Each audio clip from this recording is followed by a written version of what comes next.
Hello, this is Storybooks channel. New videos are posted every day. Subscribe and click the bell.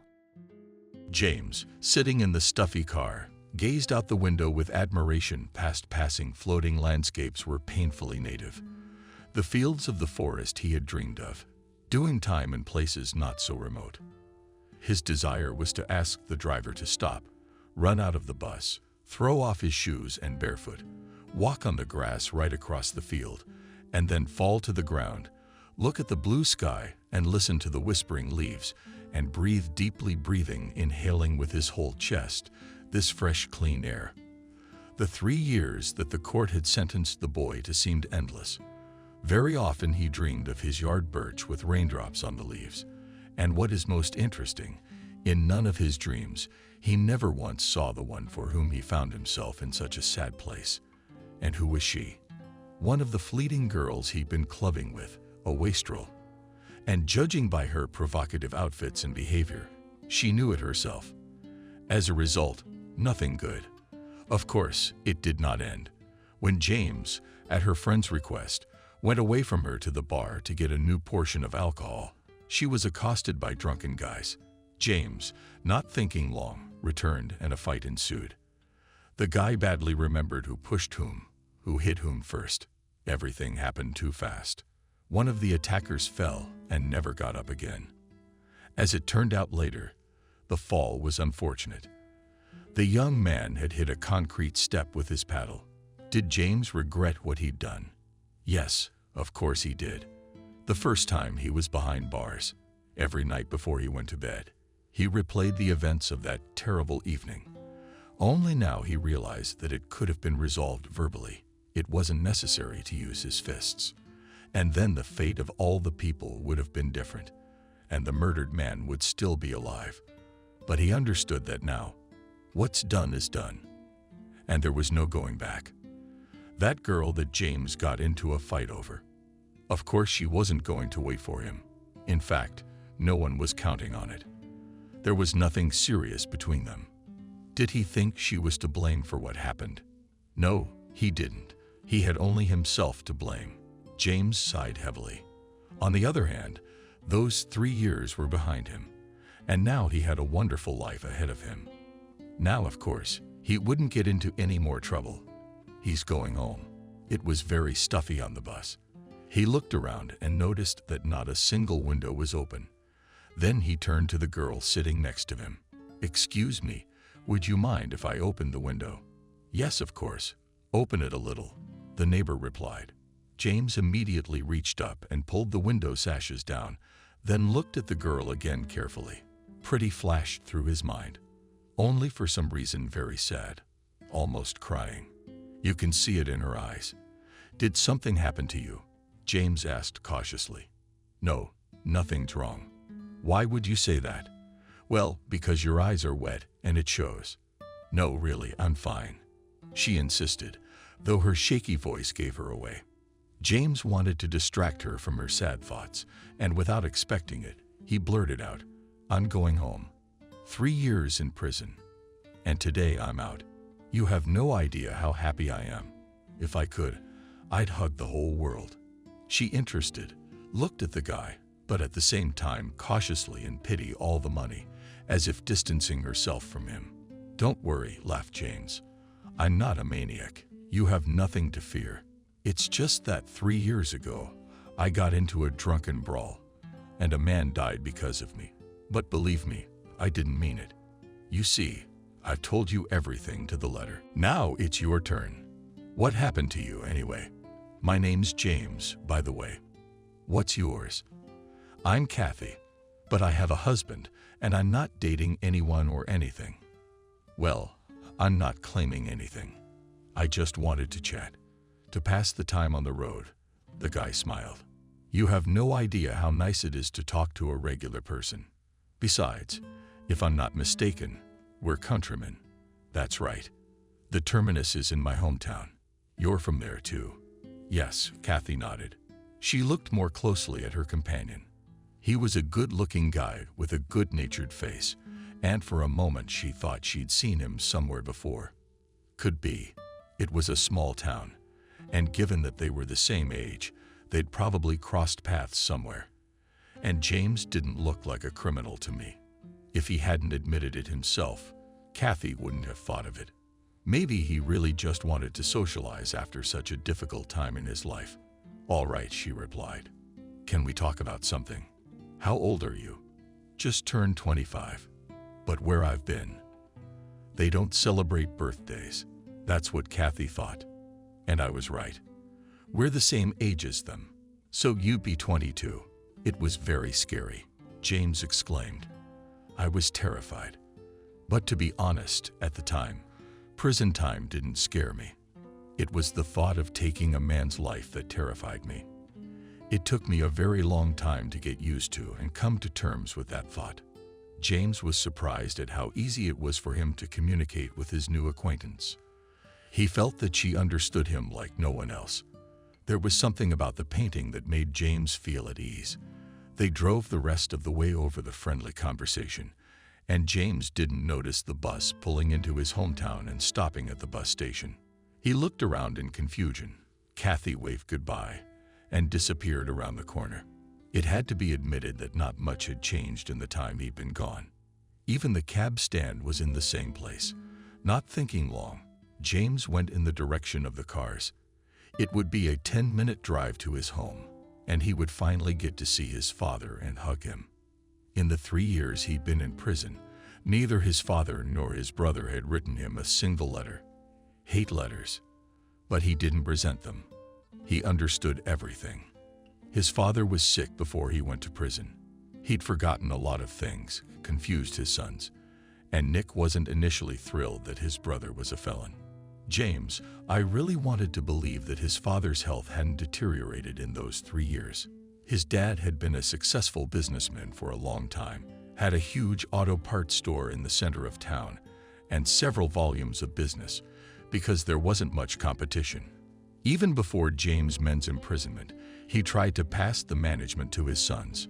James had done better than his older brother, and he really hoped that during his absence, Nick hadn't let the store go to waste. When the cab parked in a private lot near the family home, James was speechless at what he saw. A second floor had been added to the house. It wasn't even a house anymore. It was a palace. "Well done, Dad." The boy smiled. "So things were still going so well. And how did you organize the territory?" "New gates have been installed. Now you can see at once that wealthy people live here." They had long ago told his father that they should have done so, but the man did not want to stand out. In front of the neighbors, Nick managed to talk him into it. Pulled the gate. James realized it was locked. He pressed the bell a couple times and waited. But no one was in a hurry to open it for him. Suddenly, a small box next to the bell rang, and from it came his brother's disgruntled voice. "Who?" "Nick. Hello from the Sparrow. Your brother's back." A few minutes later, James looked at his brother and couldn't say a word out of shock. He hadn't even noticed the travel bag sinking from his shoulder and falling to the concrete. "Died when? Why didn't he tell me anything? I had a right to know. Would it have made a difference?" Nick snapped at me. "Maybe they let you out of jail for the funeral." James squatted down and wrapped his arms around his knees. "Dad, how come? Why didn't you wait for me? Why did he die?" James asked his brother. "A heart attack." Apparently, his heart couldn't handle the embarrassment of being the son of a criminal. "Don't tell me," James muttered. "Where's he buried?" "I'm going to go see him now." "Yeah, right now." The boy got up and grabbed his bag from the floor. "I'll just throw my things in my room." "Where are you going to throw them?" his brother asked indignantly. "This isn't your room anymore. The house has been remodeled, in case you hadn't noticed, and your father's death isn't all sad news for you. Before he died, as if he had a premonition, he made a will. Everything belongs to me now, the stores and the house. So I'm sorry, little brother." Nick spread his hands. "Now do you see why your room isn't here?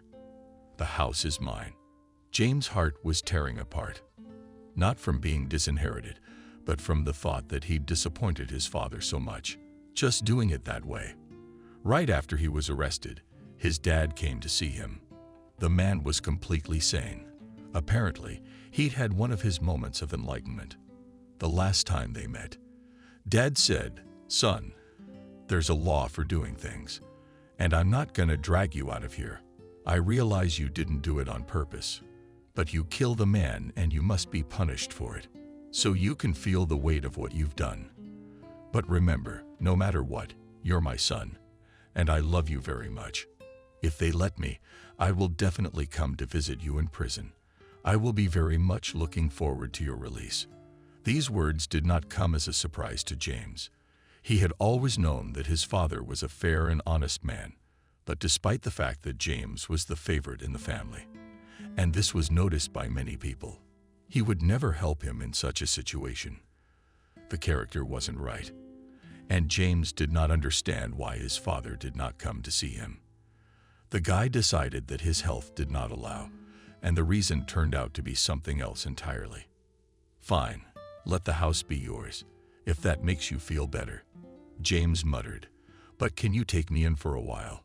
I'll need a corner until I can get a place to live."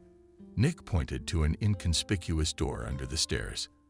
"That's where I put all your stuff. But I'm telling you, you've got a month to do everything. If you don't find a place to live and get a job during that time, you'll go to live on the street, and I'm not going to babysit you." That's quite a month.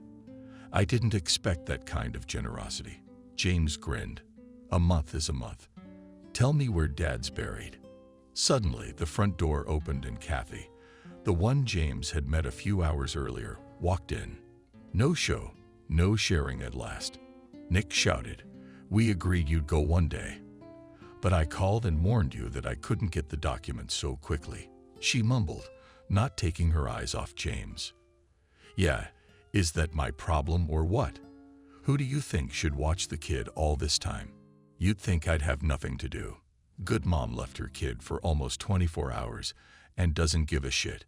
Nick noticed that his wife was keeping an eye on his brother. "Yes, by the way, this is my brother released from a place not so remote. But don't worry, he won't be here long." How he got free, Kathy wondered. "But you told me." "Nobody cares what I told you. He's here, period." Nick interrupted her. Kathy looked at James in such a belittling way that he immediately understood. No need to mention that they knew each other. Nick might see it that way. Isis smiled tiredly at James. "Honestly, I don't know what to call you, but it's definitely nice to meet you. Well, I gotta go. I wanted to visit my father." James went to the room Nick had given him. It had been a closet, but now all of James's things had been thrown in there. There was only a couch and a small platinum cabinet where his things hung. It should be noted that before his imprisonment, James had spared no money for clothes, and now he was glad that his brother had kept it all and not given it away to the homeless out of spite. James set his bag by the door and sank down on the sofa by the table. It was hard to accept the loss of his father because he had been in such a hurry to see him. "Oh, Nick, why didn't you tell me?" He could hear the swearing between his brother and his wife. Though it was hardly swearing either, it was mostly Nick. Kathy was trying to justify herself. "I told you to go watch the baby. Mother talk. I gotta go run some errands." And a couple seconds later, James heard the front door slam loudly. Kathy climbed the stairs to the second floor, to the baby. "So Nick has a son, and I have a nephew," pondered James. "It's only been 3 years. How much had changed?" James changed his clothes and was about to leave, but realized that Nick hadn't told him where his father was buried. Then the guy left the room and went up to the second floor. Not knowing which door to enter, he shouted loudly, "Kathy, where are you?" "I am here invited," Anna replied. James entered the room and immediately realized that it was the nursery. The surroundings spoke for themselves. When he saw the baby Kathy was holding, he gasped in surprise. He looked so much like his late grandfather. "Hello, tribe." James smiled, keeping a surprised look on the boy's face. "And what is your name?" "Kevin," answered Kathy. "And we recently turned a year old." "James, I wanted to thank you and ask you to keep our acquaintance a secret. Nick would be very unhappy if he found out." Yeah, I get it. I get it, the guy said. Of course I won't. Can I support my nephew? Has anyone ever told you he looks like our dad? A lot. Yes, Nick said.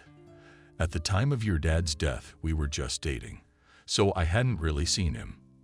Nick, I didn't tell you much, and to be honest, I didn't see you that way. He made it sound like you were a bloodthirsty killer with a lot of time to sit around. So when we talked on the bus, it didn't occur to me that you were my husband's brother. Although, looking at your face, I knew you definitely reminded me of someone. I'm sorry, but I always say what I think. Kathy was making excuses again, but James didn't hear her. He was preoccupied with his nephew. Then the girl explained where their father was buried. And coming to the cemetery, James sat at the grave for a very long time, almost 3 hours whispering the same phrase. I'm sorry, Dad, I'm sorry. He got home late. Nick would rather have gone to bed already. So when his disgruntled brother opened the gate for him, he immediately shoved a set of keys into his hands. It won't take long, he muttered. And don't take too long to find a job. In the morning, James decided that he would go straight to look for a job, but he didn't even notice how his feet brought him to a familiar store. This is where he spent his childhood and youth, helping his father. Of course, today the store looked very different from what it had been in his father's time. It used to be a small building, but now it was a huge one-story building with glass windows, a huge sign with a ticker, and an inflatable figure next to it called out "Shopper" appealingly. The store's staff had changed completely. James didn't recognize anyone, but the guy didn't give up hope of finding one person. And here a smile lit up his face. "Stephen, James, you're back," sincerely rejoiced an elderly man. He came up to the boy and hugged him tightly. "Oh, James, I couldn't wait for you, Father." Stephen was an old friend of James's father. As soon as the store started to grow and the need for extra hands arose, Stephen was the first to be hired. "Let's go," the man nodded. "Toward the back. We'll have a chat. Tell me about your misadventures." "Yes, tell me about your misadventures." "You don't have much to tell," James replied. As soon as they crossed the threshold of the back room, "Stephen, is it true that my father died for me? That I am already weak of heart? I couldn't take the shame. Nick told me so." "What are you talking about? It never occurred to me to shame you. Everybody can make mistakes. We talked to him about your situation many times, and he kept saying, if he did something wrong, let him serve his sentence. When he's released, I'll take him straight to work. And when he found out about the will, I was very surprised. I don't know why he signed it over to Nick, though he was a little slow on the uptake then." James. The disease progressed. After a while, Stephen glanced at his watch. "Hurry up," James clarified. "Nick is a very strict boss," he replied. "We now have a system of fines, including for absenteeism. You'd better come to me in the evening. We'll have a quiet cup of tea and chat." "Okay," smiled the guy. "I also basically have to go. I still need to look for a job." "What's there to look for?" "Your brother needs a driver. Who knows the specifics of the job better than you? We still have the same suppliers, and you know them well. I think this is the right place for you." Suddenly, the door to the back room opened, and Nick walked in with a wide, heavy stride. "Stephen, how long are you going to be out of work? What do you want here?" Nick looked at his brother unhappily. "Yeah, I found out you're looking for a driver. Come to get a job. You'll take it." "Of course not. I already have a suitable candidate." "Nick, don't anger God by not turning your brother down. You couldn't find a better man for the job." Standing up for James Stephen, Nick frowned even more and through his teeth muttered, "All right, I'll take it. But I'm warning you, James. Don't poke your nose into the store management. You're just the driver now. Don't forget that." "Not the factories. I won't forget," grinned my brother. "I can get to work right now. Just show me my transportation. And where do I get the accompanying documents?" James worked diligently, as promised, and tried not to get involved in the store. However, when he realized how his brother was doing business, he came to the conclusion that the store was heading for big losses. The first thing James noticed was the overpricing. By doing so, Nick was turning away many regular customers. And here you do not have to be very smart to realize that the store does not bring in the same percentage of profit. But those weren't the only mistakes, and all of this James could bring to his brother's attention. He was well aware that no one would listen to him and would only freak out. Nick was already walking into eternity with a disgruntled face. Returning in the evenings from work, James cooked his own dinner because he was immediately labeled the position here is not catering, and no one has neither time nor desire to cook for you. So you're on your own. Sometimes in the room, James found a container with food. This Kalina secretly left it from her husband. But in general, the atmosphere in this family was certainly unhealthy. The very first minutes of being here, James realized that Nick treated Kathy like property. He was a real tyrant husband. His brother's wife was never seen or heard from. She moved around the house like a shadow. The son mostly didn't cry in his father's presence either. But if he did, Nick screamed like a madman. How many times have I told you to watch the baby better? How much of a neglectful mother are you? It never ceases to amaze me. In my own house, no peace. From time to time, Nick didn't sleep at home. On such days, he would call to warn me about a business trip that he needed to get out of town right away. Kathy and James loved such evenings because they could talk until late at night. They were very easy together. They chatted about everything but one thing. The woman didn't like the subject, but James still insisted. I really want to understand the reasons why you let yourself be treated this way. You're a smart, beautiful woman, and you deserve better. Can't you just put him in his place once? To make him realize he can't do that. Yeah, tell him you're gonna file for divorce eventually. You just don't understand. Kathy shook her head. I should probably go to bed. It's late. It was like this all the time. Eventually, she'd take her son and go back to her place. And one time, James had said something that made him want to punch himself in the mouth. It's a strange business trip for Nick, isn't it? I wonder where he goes. Yeah, nowhere, Kathy exclaimed. With his mistress, he doesn't even leave the city limits. And you are so calmly informing me about it. Stunned James. How long have you known about his mistress? Of course I knew about his mistress first, and I knew about that too. I'm not an idiot, but now I don't understand you. Why do you live with him? Explain. He's my brother, of course, but you're not a stranger. I can't bear to see you humiliated. Get up off your knees and show some character. Walk away from him and believe me, he'll come crawling back for you. When he sees you're not a spineless creature, he'll change his attitude. Has it never occurred to you yourself? It never crossed my mind. And what's more, I broke up with him. But you know what the point is. I raised my voice at the orphanage. Kathy. But then I stopped talking. That's it. Let's drop the subject. I'm going to bed. She left, and James was left sitting in the kitchen in bewilderment. What does this have to do with the orphanage? The guy thought, orphanages don't leave their husbands. Or is it so important to her material well-being that she is ready to put up with a boorish attitude and change? In all the time she's been living here, James has never once heard Nick speak calmly to Kathy. He was always yelling at her. It was late evening and James was already asleep, tired from the day's long haul of goods. But as sound asleep, he was awakened by some strange sound, like a fall. It was coming from the second floor. James sat up jerkily on the couch and listened. Yes, it was. Nick is yelling at Kathy again.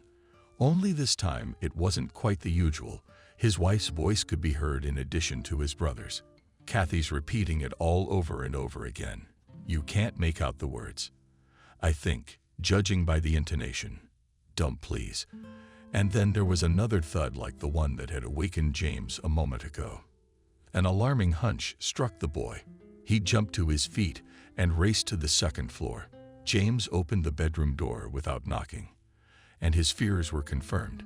Nick swung around to hit Kathy again, and the girl, not even trying to get up off the floor, repeated not to. "Nick, please." James rushed into the room and grabbed Nick's arm. "Are you crazy?" he yelled. Nick yanked his arm out and turned around to face James. "I am crazy. Where are you sticking your nose in? We'll figure it out. This is our family business, and you've been taken in. Be happy." Nick that moment was unlike himself. His eyes narrowed, and the glimmers were of anger. "Get out of our bedroom." "No," James shook his head negatively.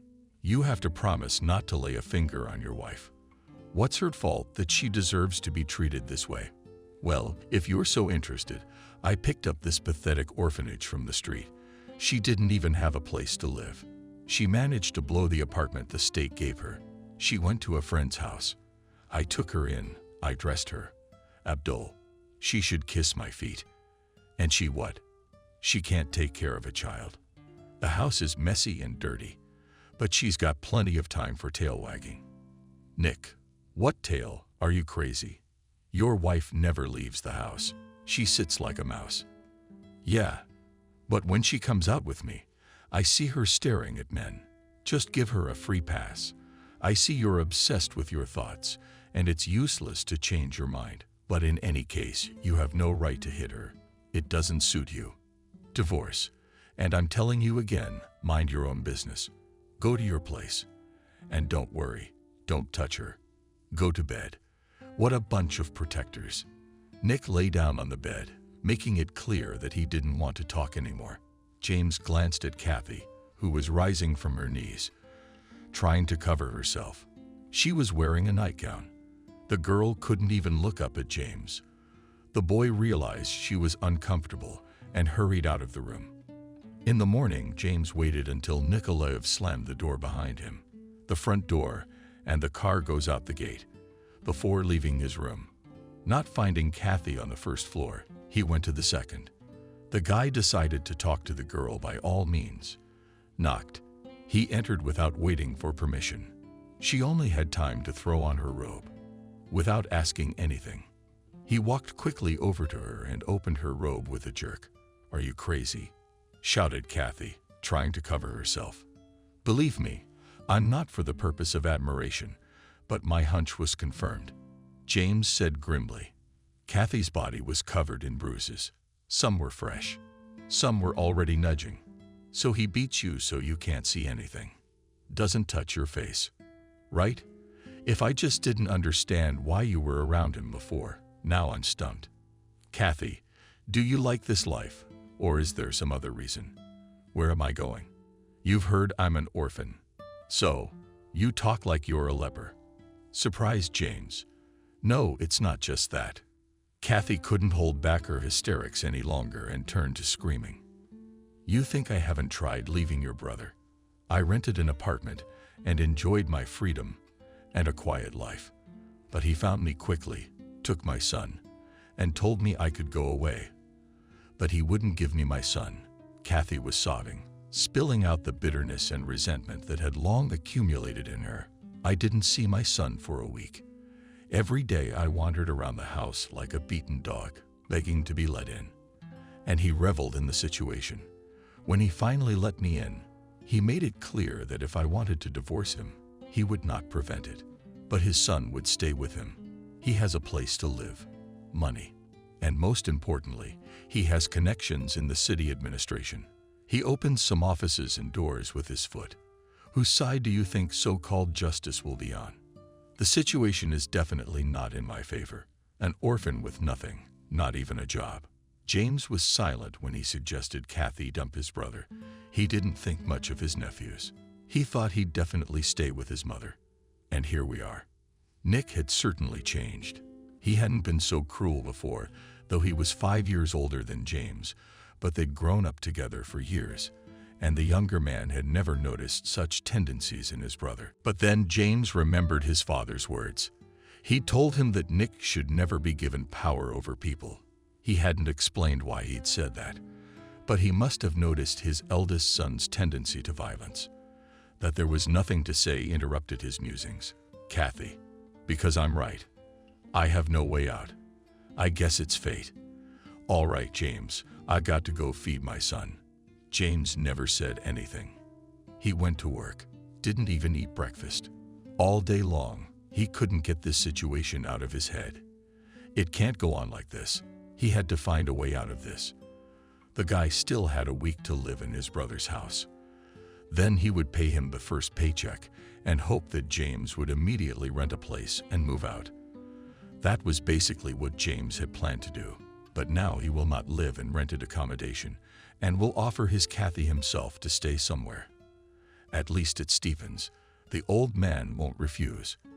And then how to leave his nephew with his mother. You could, of course, tell the court how Nick beats and terrorizes his wife. But will they listen to his words? The words of an ex-con need convincing evidence. The first place to start is to record Kathy's beatings. That document would carry weight in the divorce. And Nick couldn't sleep. Half the night, he rolled over from side to side with Jenna sleeping sweetly beside him. Nick had been visiting her for a long time. He liked spending nights with her, but not much more. She was, so to speak, for the soul. At the beginning of their relationship, he made it clear to his mistress that he wouldn't leave his wife under any circumstances. Then the girl agreed, and now she was blowing her lips on his knee. That's all right. If she continues to be insolent, Nick will be able to put her in her place. In this, he has no equal. Today, Nick, as usual, called his wife and reported about the business trip.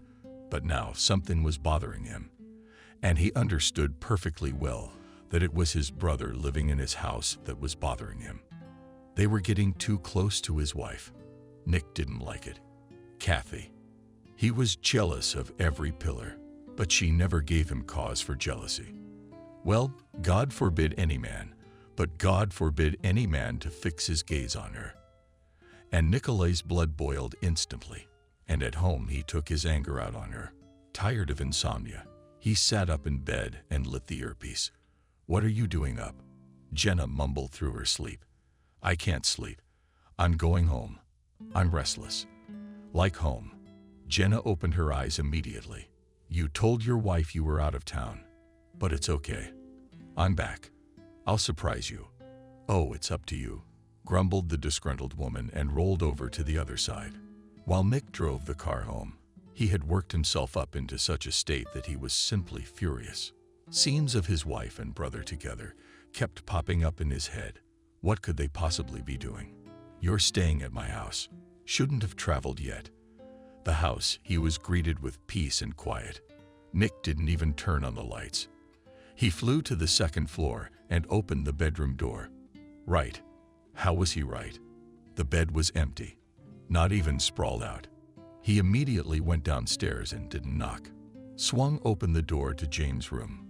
Fire at hand, finding a light switch, he turned on the light. But James sat alone. Kathy wasn't here. Nick's heart eased a little. That it was morning. I'd overslept. James woke up, squinting against the bright light. "Kathy, no. In the bedroom. Where is she?" "So why are you asking me where your wife is?" "First of all, stop yelling. Maybe she's in the bathroom. The bed hasn't been assigned. She's not in the house. What did she say last night? Maybe she was going somewhere. I don't know. I didn't see her last night." Nick came home late, went straight to bed, and the house was quiet. And I thought she and her son had gone to bed. Kevin's right. It's not like I wasn't looking in the nursery. Nick ran up the stairs again. The sun had gone out of James's face, and he followed his brother. But it soon became clear that neither Kathy nor his son were in the house, and in addition their belongings were missing. Had she run away? Nick wondered. I don't get it. Life doesn't teach that fool anything. But she's not in prison to escape. James grinned. James grinned, hearing his brother's reasoning. She's just gone. And I think she did the right thing, by the way. I don't know how she lived with you as long as she did. And don't you dare threaten to take Kevin away from her.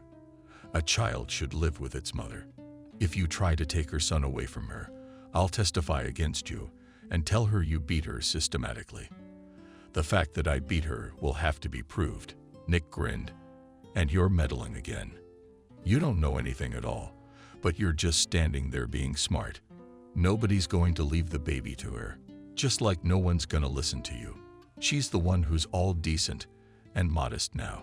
But you have no idea what a fun life she led before we met. I told you she even blew off the house they gave her after the orphanage. Why am I surprising you? You don't have to answer that. I can see that.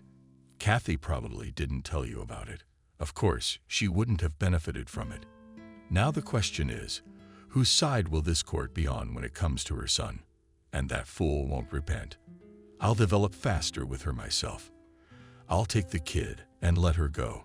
James looked at his brother as if he was seeing him for the first time. Nick, you're seriously saying that now? Didn't you do some weird stuff when you were young? We're all sinful. I, for example, remember very well how your father took you away with the police and clearly you weren't vacationing there. And Kathy is a normal person and a caring mother now. She doesn't drink and she doesn't go out. And she cares about her son. Leave him alone. No, Nick was stubborn. We got the whole town on edge. But he's still got that bitch. I'm gonna make her cry. The next day, Nick searched the city in the morning, using everyone he could find. But he couldn't find his wife. She had no friends, and only after 2 days of active search it turned out that she had bought a train ticket to Vladivostok. Nick checked and found out that the girl never reached the final station and got off the train somewhere earlier. But where is unknown. Only now the man realized that this time it was much more serious. Kathy skillfully covered her tracks so that he could never find her. The man returned home angry as hell. And when he saw a satisfied James in the kitchen, cooking dinner, he was even more furious. I don't understand why you're still working here. You got your paycheck for the month. Well, let's get out of here. It's time to get an apartment. Yes, I will, grinned the guy. I'll do it tomorrow. I was just worried about the picture. But now I'm sure you won't be able to find it, so I can move out with a clear conscience. Get out of here, hissed a furious Nick. Get out of here. Right now, I told you. It didn't take James long to find a place to live. Stephen found out that it was time for James to move out from his brother, immediately invited him to stay with him. The house is a big man long ago divorced. The daughter has grown up and lives in another city. And Stephen told James that he would be only for joy if the guy will stay with him. And no money, of course, he will not take from him. James didn't have to be persuaded. Stephen was like family to him. He had grown up in front of the man's eyes. He was already sorting through his things in the spacious room with the large windows.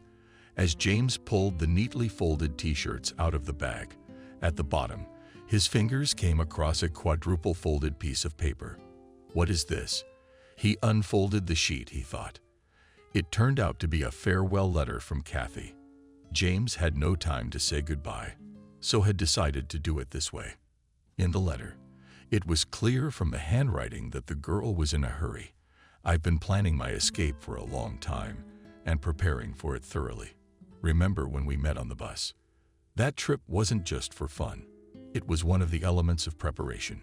You always asked me why I put up with all this and didn't leave Nick. You just don't know everything about me. After the orphanage, I fell in with some bad company. I drank, smoked. I had a wild life. Yeah, all of that. At the time, I didn't understand what Nick saw in me, why he chose me.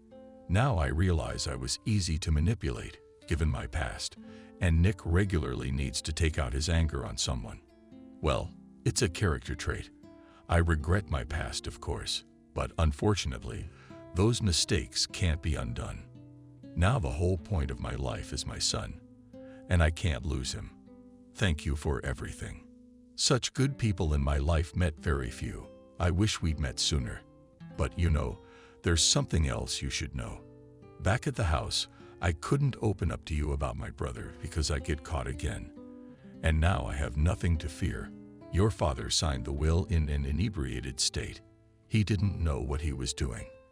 I know for a fact he didn't plan on leaving you without an inheritance, but his illness progressed more and more each day. And more often than not, he was insane. That's when your brother took advantage. One day he bribed a notary. He was the one who came to our house. So when your father signed the will, he didn't realize what he was doing. But unfortunately, that's not all. When Nick and I were dating, I witnessed a scandal between your father and Nick. As far as I could understand, Dad somehow remembered that he had signed something and demanded to see the papers, but Nick refused. Then Dad said something I'll never forget. "You're never getting my store. I'm leaving all this to James. He's honest and much better than you." Nick then jumped out of the house, followed by Dad showing up. He was holding onto the wall with one hand and his heart with the other. That's when he started having a heart attack. I told Nick that I needed an ambulance, that Dad wasn't feeling well. But he just yelled at me, saying that the old man was just playing pity games, that your father was gone for the night. I'm so sorry. And I should have let you know. It's just that I heard Nick telling you that you were responsible for your dad's death. Don't believe that's a lie. I know for a fact that your father loved you very much and waited for you. Goodbye, James. Maybe we'll see each other again someday. James could not believe his eyes. He read the letter several times, but his brain refused to believe it. It couldn't be true. Nick couldn't have been so cruel to his father. Had he really left him alone? Didn't even call an ambulance. On the other hand, there was no reason not to believe Kathy either. As much as I didn't want to accept this information, but in his heart, James realized that everything written in the letter was the purest truth. Stephen suddenly interrupted the boy's musings by looking into the room. "James, how did you arrange the bedding in the closet on the top shelf? James, can you hear me?" The lad turned to the man and held out a piece of paper. "Read it, please," he asked. Mukina quickly ran his eyes over what was written, then sighed heavily, folded the letter, and looked at James. "What can I tell you? I'm not surprised at all. I told you even then that I didn't quite understand your father's actions. I mean, his actions didn't match his words. It just couldn't be. But I had no proof. It was just a hunch. Now you know the notary. Now we can deal with it. Start. Maybe you'll get something. Just don't drag it out. What's there to deal with?" Sam is a classmate of Nick's, if memory serves me correctly. "Do you really think he's gonna tell me the whole truth?" "Yeah, it's my fault. I'll make it up to you." "No, of course not. It's obvious he's in on it and knew it all from the start. But that's not what I'm worried about. I don't need it. It's an inheritance, Stephen. But you could have saved Dad, not left him alone. Then Dad could be alive now. I'll go to Kelly at once and sort it all out." The boy headed resolutely for the door, but Stephen immediately grabbed him by the shoulder. "Don't, James. You'll only make a mess of things. In this state of mind, everything must be done with a fresh head. It's a shame about your father, I agree, but you can't bring him back. But if you go to your brother, you could end up in a fight. And then what? That's right. You'll go back to where you just came from. I'm sick of freedom. He's gonna file a report on you right away. You bet he will. So what do you suggest?" James looked at the men. "Well, first of all, calm down, get a grip. Secondly, take a sick day at work, so you don't cross paths with your brother. Better yet, take care of your inheritance issues. Challenge the will. It'll hurt Nick more, believe me." Tomorrow morning, straight to Sam's, James decided to take his father's advice. And in the morning, just before it opened, he was at the door of the notary's office. He recognized Sam immediately. James wasn't wrong. It was definitely Nick's classmate. And it was obvious from the notary's face that he recognized James too. But as he came closer, Sam smiled fake smile. "Hi, James. How many years? How many winters? How long have you been out? What brings you here? No foreplay." "Stop, James the notary. I'm thinking about my release. You know everything in detail. You better tell me this. How come my incapacitated father was able to make and sign a will for Nick? And what makes you think that your father was incapacitated at the time of signing?" Sam was surprised. "I personally dealt with the case. I came to your house. because your father was ill and could hardly move. The will was also drawn up at home. Well, you know, your father was fully competent at the time, fully aware of his actions. I can attest to that in court. I even have independent witnesses, so everything here is done according to the law. Don't even doubt it." Sam, smirking achidically, stared directly into the eyes of James. Suddenly the latter, unable to stand it, grabbed the notary by the breasts and with all his might was coming against the brick wall of the building. But the notary only continued to smile. "And I see you've missed the zone. I can arrange a repeat trip to places not so remote, but for a longer period." Returning home in the evening, Stephen found James gloomier than a cloud. "I take it the result of the meeting with the notary is nil. Is he really Nick's classmate?" "Yes," nodded James. "He himself claims that everything was done according to the law.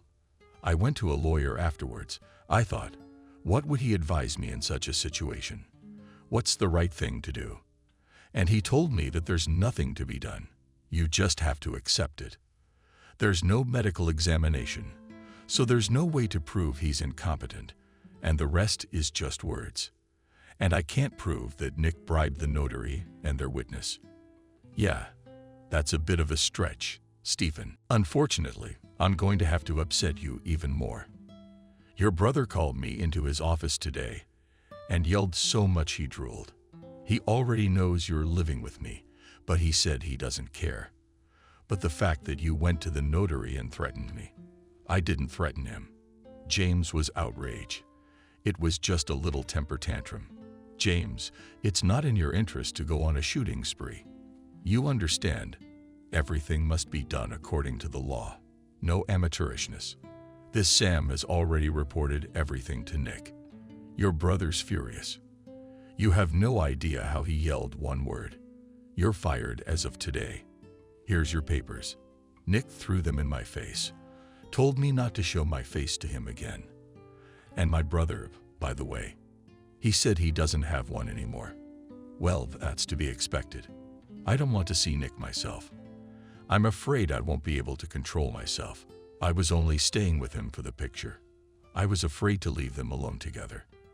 And basically, I can say I don't have a brother anymore. You're talking about the law. According to the lawyer, I can't do anything. What are we left with? A notarized document against the word of a felon. That's ridiculous. Yeah, scratching the back of Stephen's head really isn't fun. What are you gonna do next? What I can do, I'm gonna look for another job. I can't be a bum sitting on your ass, but that's where I can help you." A man exclaimed. "I recently met a friend of my daughter. I do not remember exactly what her job title is, but I know that she delivers medicines to pharmacies. Well, she needs a driver because she can't drive. And the one from the other day quit. The only inconvenience is having to drive all over town. Well, I don't think that's gonna be a problem for you. So you'll do it?" "Yeah, sure, I'm in," James exclaimed. And in a couple of days he met Lucy and started his new job. Lucy turned out to be a cheerful girl with a short haircut and all the time tried to talk, silent on the first James. And the guy was not up to fun. He did not let go of heavy thoughts about his father and his mean brother. But in the end, James and Lucy became friends. To be honest, Nick was having a hard time with it, too. As soon as his girlfriend found out his wife had left him, she was at his door 2 hours later with her things, arriving without a call, just putting the man before the fact. "I wonder what you expected. You're free now, which means there's nothing stopping us from being together. Your wife left you. I mean, sleeping with me means you're right there, but living together, we'll think about it." "No, my dear, it won't work that way. Jenna, my wife is not gone forever. It's temporary. As soon as I carry her, I'll bring her back here." "To what end?" exclaimed an indignant Jenna. "She's made it clear to you that she doesn't want to live with you. Why would you force someone to do that? Especially since you're not alone. You have me, and I love you very much." Nick gritted his teeth like a toothache. He knew perfectly well what exactly Jenna loves: money. That's the only love she had. Jenna, we have a son in common, and in case you haven't forgotten, he continued to insist on his point. And my son has to live only with me. I will never give up on him. Okay, immediately agreed the girl's son. Take the son and file for divorce. What's the problem? Aren't you going to raise him? What's wrong with that? Yes, I don't want my son to be brought up by a stranger's woman, no matter how she is, still a mother. So in your eyes, I'm a strange woman. That depends. Not to me, but to Kevin, yes. Okay, there's no point in arguing. That's what we'll do. You're here for now. Since the woman's here, the house still needs cleaning, eating, cooking. I don't mind. But as soon as I get my family back, you can't be here. And without any scandals or hysterics. Is that okay with you? No, it's not okay with Jenna's pouty lips. But I'll stay. Maybe I'll get lucky and you'll never find them. She's done a lot of planning for her escape. You can tell. Nick decided not to tell Jenna that he was currently in the process of divorcing Kathy. His plan had long been to divorce his wife officially and determine his son's place of residence with him. He had even paid all the right people so that there would be no problems. Soon, very soon, all the documents were to be in his hands, and that's when he'll find the picture from under the ground. He would get this scum and take away his son not just for nothing, but on the basis of the relevant documents. He knew perfectly well that his wife couldn't do without her son. And under such circumstances, she herself will come to him on her knees and will endure all the humiliation. He wouldn't let her come back right away. He planned to torture her for a long time to make her realize what a lowlife she is. But then, of course, he would bring her back, because Kathy was the one he saw as his wife, and certainly not Jenna. The latter has a family, and they could stand up for her daughter. And Jenna had a temper of her own. Nick was a little afraid of her himself. He knew if he laid a finger on her, she'd pull your hair out. Jenna was definitely not replaceable to the new Kathy. So he's looking for a wife, no matter what, especially since he already knows the train number and the carriage she left in. So he planned to talk to the conductor personally. Maybe he could find out at which station she got off. The man glanced nervously at his watch. Soon this very train will be passing through town, and the very conductor is on shift. So he had to get to the station right away. Good job, he muttered. Get dressed. But don't forget, it's only temporary. After these words, Nick flew out of the house and jumped into the car and drove in the direction of the station. There was still a lot of time before the train arrived, but his patience had run out. Like a hunter, he followed the trail of the beast. He knew he could never live in peace. He had not found his wife. The guide looked at the man glumly and muttered, "Well, actually, I've already answered all the questions. I remember her. She was still with child. But what station did she get off at? I can't tell you. I didn't see her. Well, what if you try?" And Nick carefully put the 5,000th bill into his jacket pocket. The conductor carefully watched his movements and then said, "But you'd say it's important. Let me think about it. I'm afraid of being wrong, of course. But there are two possibilities. Either in Nellie she's gone off, or she's a bogra. No, wait.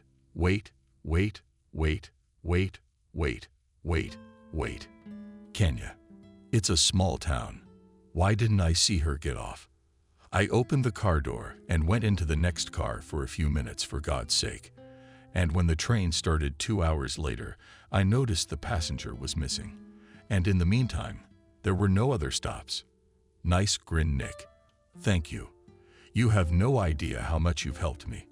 A few days later, James came home from work in the morning because he'd been traveling long distance and had been on the road all night, and found Stephen in a bad mood. He was glum and silent. "Had something happened?" James asked. "Yes. I don't even know how to tell you this, James." The man was silent for a moment. He sighed heavily, and Nick continued. "Your brother's been out of town for a couple days, and he came back last night with Kevin. And Kathy." James was worried. "She's here too." "That's the thing, she didn't. He came into the store last night, glowing with pride. He was telling everyone that he got his son back. He shouldn't have to live with a negligent mother. The boy needs a man's education. James' fatigue was gone. What to do? He pondered aloud. Kalinka would never give his son to him herself. We must go to Kelly. What do you think, Stephen? Is he still at home or already at work? But what work? Who's he going to leave his child with? Probably at home. But I'm going to my brother's. Take your time, James. It's none of your business. Koken's son and his wife. You're powerless in this situation. You can't help, but you'll get into trouble. The older man tried to stop him, but the guy only waved his hand at his words. He drove up to the house just as Nick was driving the cars out of the garage. What about Kathy? Where is she? Shouted James on the run, ignoring his older brother, who tried his best to block his way into the house. But James managed to push him away and flew inside, running into the kitchen. He saw a young stranger with very bright, even a little vulgar makeup trying to feed porridge to Kevin. But the boy was crying, drinking food, and calling for his mom. Who are you? She stared at the unknown guest. That's my brother. Nick's disgruntled voice was heard behind her back. Don't worry, he's leaving now. Answer me, where's Kathy? James turned to his brother. How the hell should I know? Yesterday she was in a small town called Kenneth. Where is she today? God only knows, and I don't really care about her, you know. I wanted a son, and as you can see, I got him back. What right did you have to take a child from its mother? Legally, just so you know, while that lunatic was hiding from me, I divorced her, and the court determined the son's place of residence with his father. And I'm the father, so that makes Kathy a criminal. She kidnapped my child from me. How could you do such a thing? James couldn't believe his own ears. I'm amazed at how despicable you are. Where did you get all this from? Kathy is a wonderful mother and doesn't deserve to be treated like this. That's from your point of view. But the court agrees with me that Kathy is a disgusting mother with a past like that. Leave her past alone, James shouted. I repeat, we are all sinners, you included. What matters is what we are today. Your wife's ex-wife is a good person now too. Or do you think he's the one pointing his finger at Jenna can replace her as a mother? That it's a worthy option. Actually, I hear everything. Tried to resent Jenna squeamishly swiping the remnants of porridge from the bright manicure. But the man did not even pay attention to her, continuing to argue. I still haven't heard. Where's Kathy? What did you do to her? You mean you just took your son and left her in another town like nothing happened? Yeah, I wouldn't believe that for the life of me. You beat her up again. How many times have I told you to mind your own business? Well, don't worry. Soon your little picture will come crawling back to me begging for forgiveness. And I didn't even have to hit her to do it. Now get out of my house and don't make me call the police. And without the police, I'll be kicked out. James, clenching his fists, slowly approached his brother. Nick watched him warily and immediately slipped his hand into his pocket, frantically fumbling for his cell phone. Come on, relax, the guy grinned. I'm not going to get my hands dirty. I'm leaving. But I warn you, if Kathy doesn't show up soon, I'll be back. And that's when you'll be in trouble. But Kathy showed up that afternoon, close to evening, disengaged, with black circles under her eyes. The girl walked slowly toward the more familiar gate. After standing for a moment, she pressed the bell button with a shaky hand. James watched all of this, not far away in the work car that his boss allowed him to keep. He was sure that when she returned to town, the first thing she would do would be to see where her son was. And the guy wasn't wrong. But when he saw Nick open the gate, he pushed his wife away. His hands clenched into fists of their own accord. Kathy staggered, but managed to stay on her feet. What exactly Nick had yelled in her face, James hadn't heard. Yeah, it didn't matter. So the whole situation was clear. Then he defiantly slammed the gate in her face, and the girl remained standing outside the gate with her hands over her face. Her whole body shook with sobs. James started the car and cautiously approached Kathy. Get in, he said, opening the passenger door. "He won't let you in the house anyway. There's no point in standing here. Get in," I said. The girl obediently sat down in the cabin, and again emotions took over, jabbing at his shoulder. She burst into tears again. How did he manage to find us? I was sure I had carefully concealed everything. The look in her eyes, full of despair and longing, made James's heart ache. "He beat you." "No, not really, but it doesn't matter now. I've seen the paperwork, James. He should have Kevin now. I no longer have rights to my son. I can only see him on weekends and only in front of Nick. How am I supposed to live? I don't know what to do." "Don't worry. We'll find a way out," mumbled James. "Right now, you need to calm down and come to your senses. I'll take you to a very nice man, Stephen. I live in his house, and I think there's room for you there." Meanwhile, on the second floor of the huge house, Nick opened the blinds a little. He watched the couple in the car with hatred. He saw that James was driving, who was currently hugging his wife, albeit his ex-wife. Nick wasn't going to break up with her for a second. Right now, he needed her to feel her petty nature. He would make her grovel for a long time before he would allow her to be reunited with her son. He must teach that ungrateful wench a lesson. Nick's fists even itched with anticipation. The car started abruptly and was soon out of sight. I wondered where my brother was taking my wife. But no, this wasn't how it was supposed to be. Nick had planned to keep his wife under the gate all night. That's when Jenna quietly entered the room. "What's next?" she said loudly. "Your wife showed up. How are we going to live? I really want to believe that you don't have the sense to welcome her with open arms. And I'm the mistress of this house now. I don't want to see your painting here. Your child is in my care, so don't even think about letting her in here. Are you trying to dictate terms to me?" "Nick, if memory serves, the day you showed up uninvited, if anything, with your stuff, I warned you were here on loan. And if you tell me what to do, you're out of here in a heartbeat." "Oh, really?" Bright eyes. "Jenna, calm down and don't yell at me. I already told my parents we're living together now, and I'm not gonna embarrass myself in front of them. Married and divorced. You can forget about her. If you let her in here again, I'll give her a beating so bad she'll forget she ever came here." "Don't you dare," yelled Nick. "She has to come here and humiliate herself. That's part of my plan, and it's the part that gives me the most pleasure." No one was going to let her in the house now. And by the way, she can see her son, but only in my presence. In the morning, James woke up to an incomprehensible noise coming from downstairs. It seemed that there were guests at home early in the morning. But who could it be? He jumped up and started to get dressed, but he didn't have time to go out. Stephen came into the room, looking alarmed, to say the least. "James, there are policemen downstairs looking for the basket." "For what purpose? And why would they be looking for it in the next room? And why don't the police understand anything?" Stephen shifted from foot to foot, and it was obvious from his face that he wanted to say something else but couldn't find the words. "You're probably better than that, James. The news isn't good. Nick.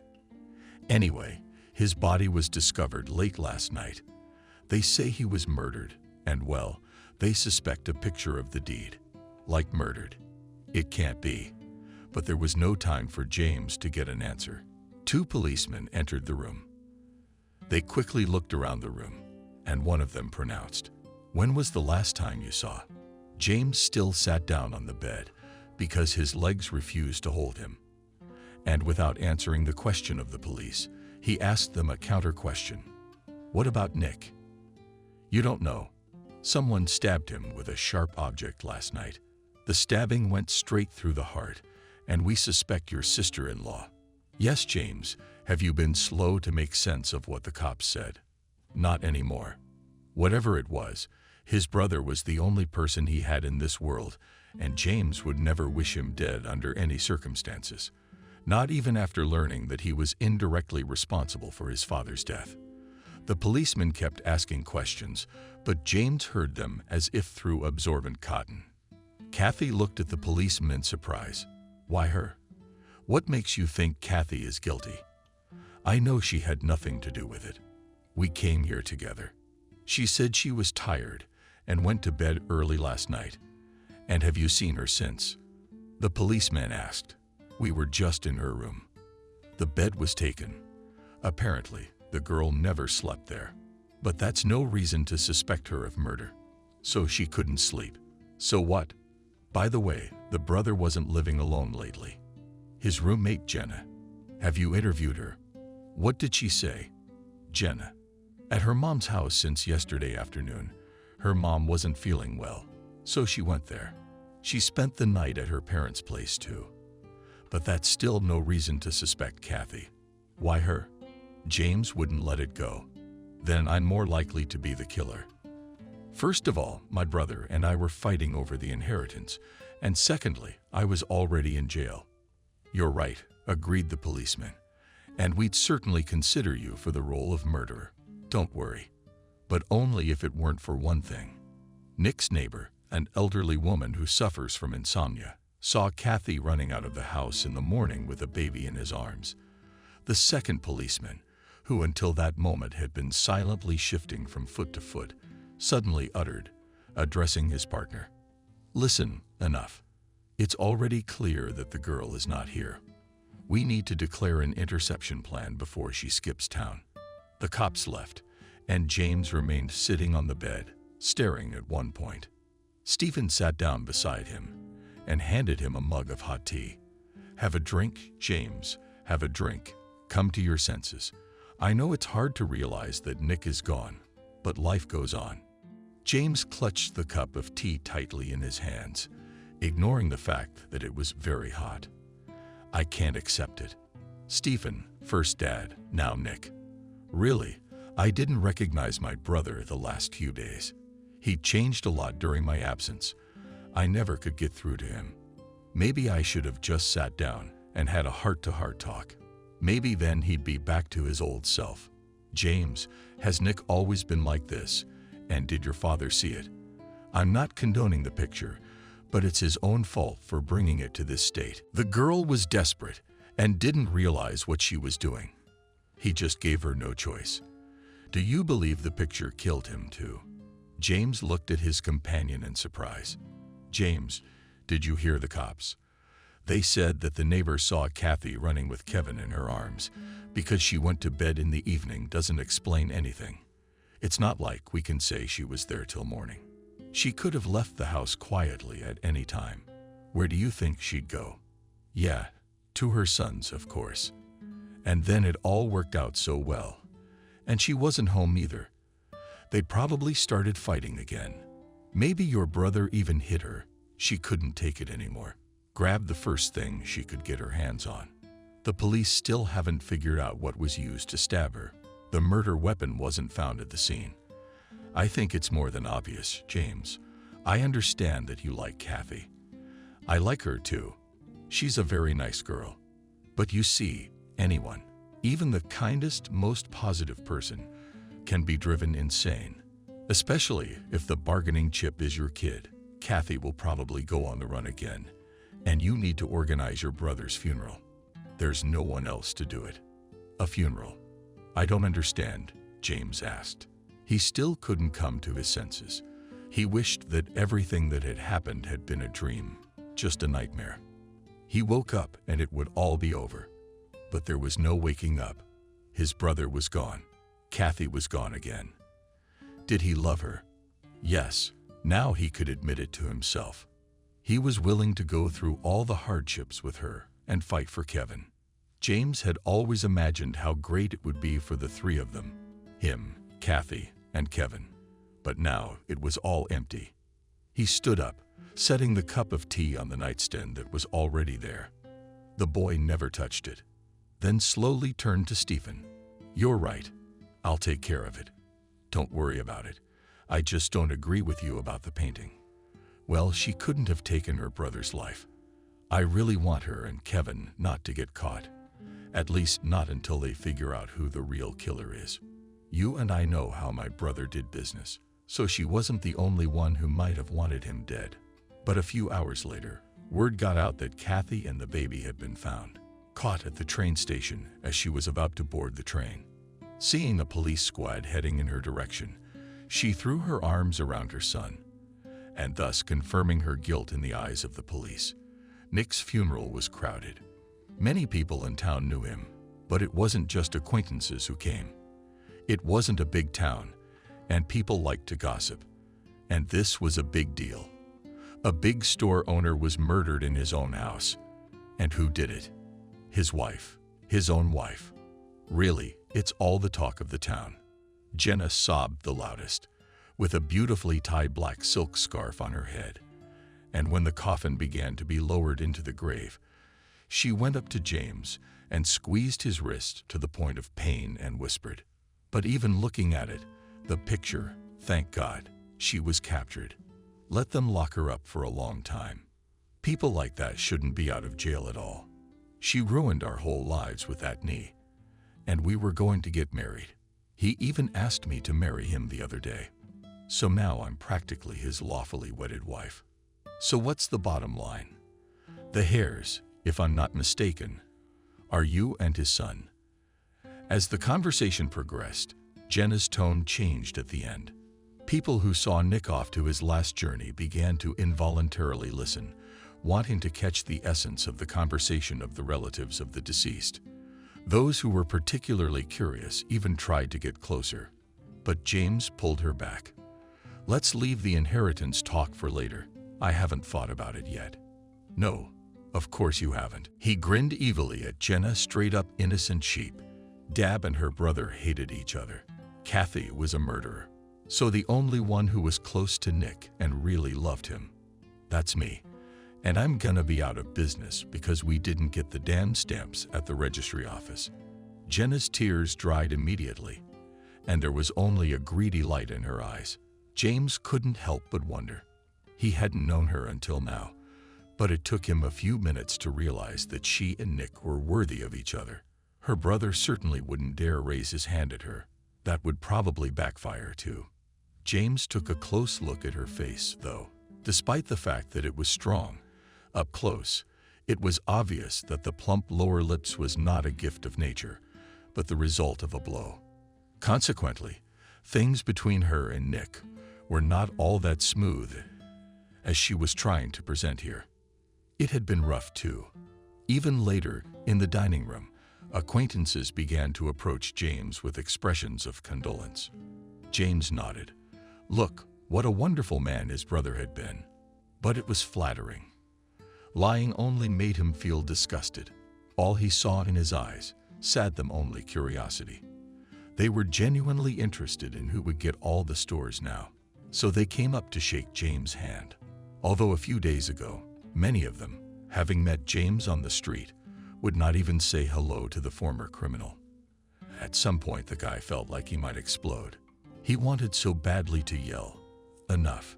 Nick was not a saintly, kind-hearted man. What are you all saying? And you know it. And Kathy is not a brutal murderer who's in jail. Stephen had an eagle eye on James, sensed his mood. The man was there instantly. He put a hand on the guy's shoulder and said, well, I guess it's time to sit down at the tables. Let's remember Nick. And after dinner, James went over to Stephen's. Would you mind if I stayed with you for a while? He asked the man. I can't stay in a house where first my father died, and then my brother was gone.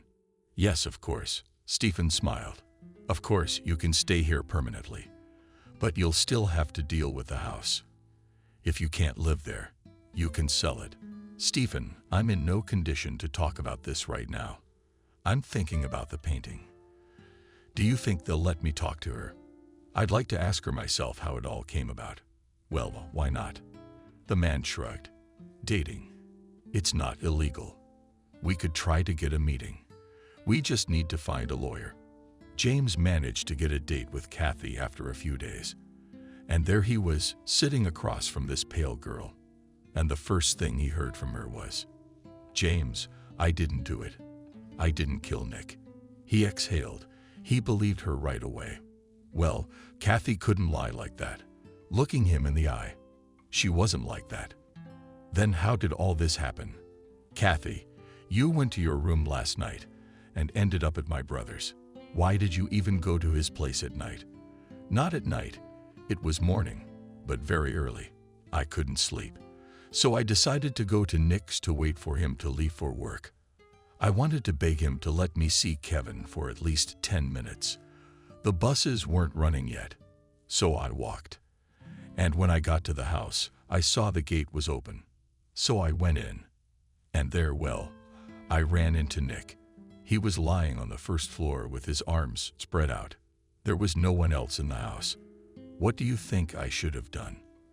I was confused at first, but then I ran into the nursery, grabbed Kevin out of his crib, and ran. At first, I just wanted to go back to the Stephen house. Yeah, I did. I realize now that I should have called the police right there in the house. But I'm telling you, I was scared out of my mind.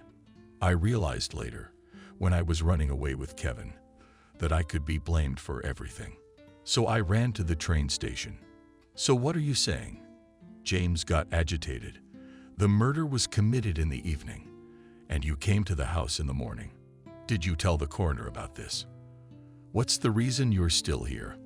Why aren't they letting you go? James, are you really that naive, or are you just pretending to be? Who's gonna believe me now? There's too much against me. Besides, Nick and I were divorced, and I already tried to run away from him with my son. There are plenty of witnesses who can confirm our scandals outside the house. Everyone knows I wanted to take the baby for myself. I don't think my innocence can be proven anymore. Is that wrong? James exclaimed. Don't worry. I'll find a good lawyer and get you out of here. Kalina stared intently into James's eyes. Do you trust me? I don't care about anyone around me, but it's important that you believe me. I do, and I'll do my best to help.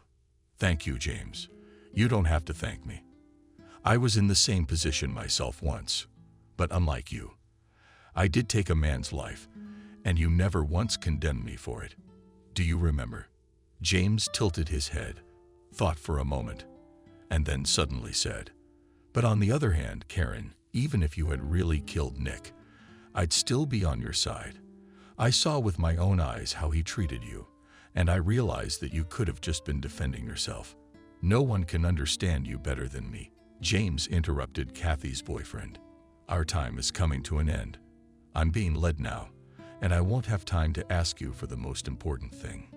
If the situation is not resolved in my favor, and I am still accused of this murder, I will not let my nephew grow up in an orphanage. Who better than me to know how bad it is out there? It's even worse if they take custody of him, just because he's the heir. Take my son with you. I can trust you because I know you love him, and he'll be fine with you. It's too soon to talk about that. I believe we can prove our innocence. You're not going to jail. Remember what time you left the house. And the way you walked home. Nick, there's no way anyone but your neighbors saw you. I'll take the same streets and ask all the tenants to prove enough that you went there in the morning and not in the evening when your brother was killed. Stephen looked at James with sympathy. James, look, you've been all over the place. You don't even have time to eat. How many times? Don't you realize you won't find any witnesses? And if you do, they won't be in Kathy's favor. But the kid just kept shaking his head. There must be someone who saw her that morning. She didn't go in the morning. She left in the evening. You can't see that she's lying, and I can understand it. That girl can't confess to you that she killed your brother. She doesn't want to do time. But the picture's coming together nicely. Kalina came to see her son. Nick raised his hand to her again, so she poked her ex-husband with whatever she could get her hands on. No, it wasn't anything. We already know it was sewing scissors. Again, where those scissors were kept, no stranger could have known. They were only used by Kathy before the divorce. That's another fat point against her. No, James moved his eyebrows stubbornly. Regardless, he continued to run the streets. He'd already avoided the entire route Kathy had taken to get to her ex-husband's house that morning, if her words were to be believed. James knocked on houses, questioned people in examining the recorders installed on cars parked that morning that the girl might have gotten into. But it was all in vain. Every night Stephen argued that Kathy was lying, and that she was guilty. And James slowly began to doubt her innocence. Then one day he met a young boy who lived not far from Nick's house. When he saw the picture of the painting, he looked at it for a long time and then said, "I think I saw it, but not in the morning. She came in the evening. We were just with the guys going for a ride, and I went out of the house. And I think this girl was heading that way." The kid waved his hand in the direction of Nick's house. "But she looked a lot like her, although I'm not 100% sure." And that's when a seed of doubt, of apprehension began to sprout in the boy's heart. Was Kathy lying to him? Maybe Stephen is right, and it's hard for her to admit to James that she killed his brother. But he told her he'd be on her side anyway. He wouldn't convict. James found a good lawyer who quoted a price that made the guy's eyes pop.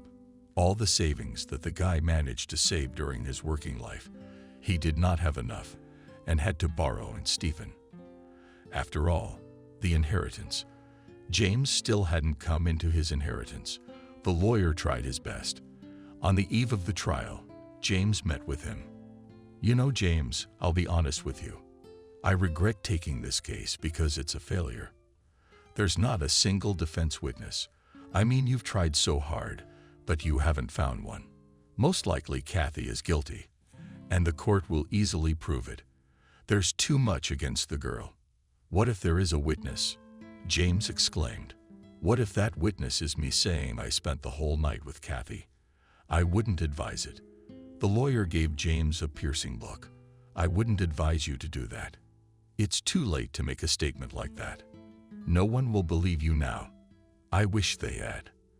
And now Kathy's almost proven guilty, which means you'll be perjuring yourself on the stand. And given your past, I don't think you want to do that. You were punished for what you did and didn't believe, despite your dead father's money. And in Kathy's case, there were more circumstances from the hauler. She won from the orphanage. So there was intent. The prosecutor would push for it and ask for the maximum sentence for the girl." James had goosebumps running up and down his spine. "Maximum? How much?"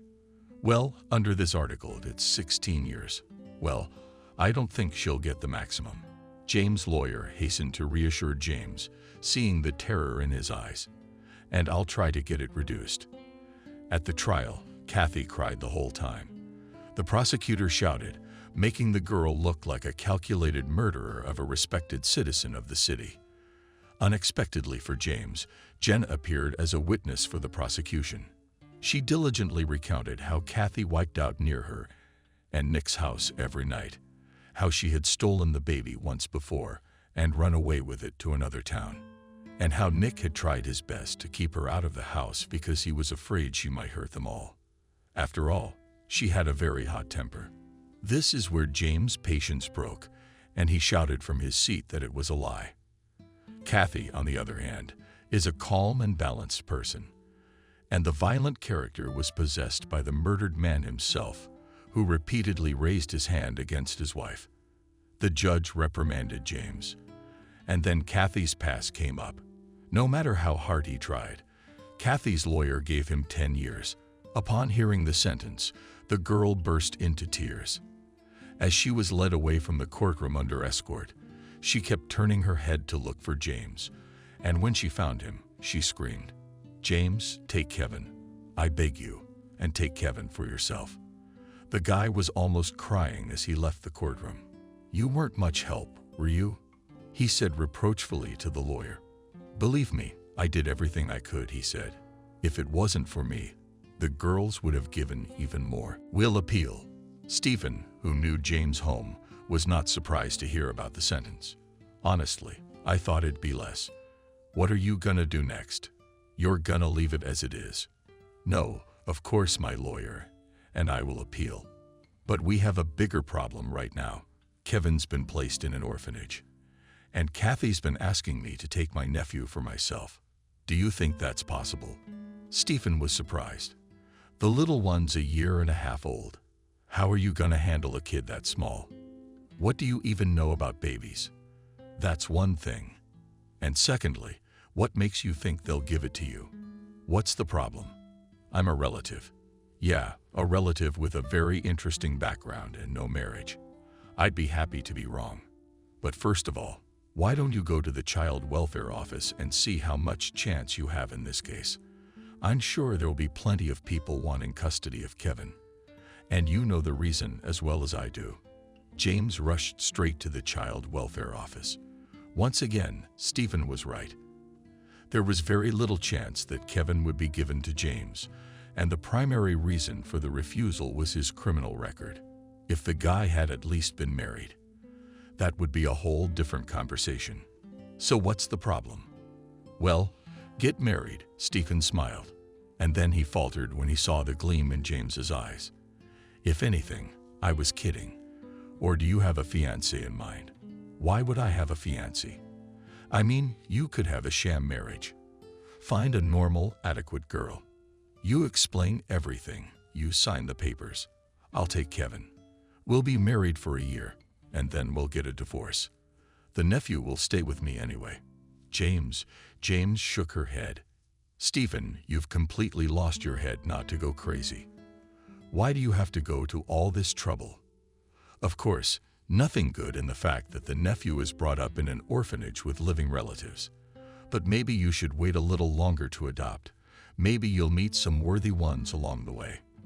And marry for love. I don't have time, Stephen. And besides, I've already met someone worthy. I know exactly who I want to marry for love, but due to certain circumstances, we can't be together yet. But she asks me to take her son. And without her requests, I would never have let my nephew go to a state home. The next day, James walked briskly into the cafe and saw Lucy sitting at the table. He'd called an hour ago and arranged to meet her here. James, you're late. Pretending to be, angrily, muttered the girl. Kind of unemployed right now. You can't make it to a meeting on time. I'm sorry for running around for everything. But I see you didn't waste any time either.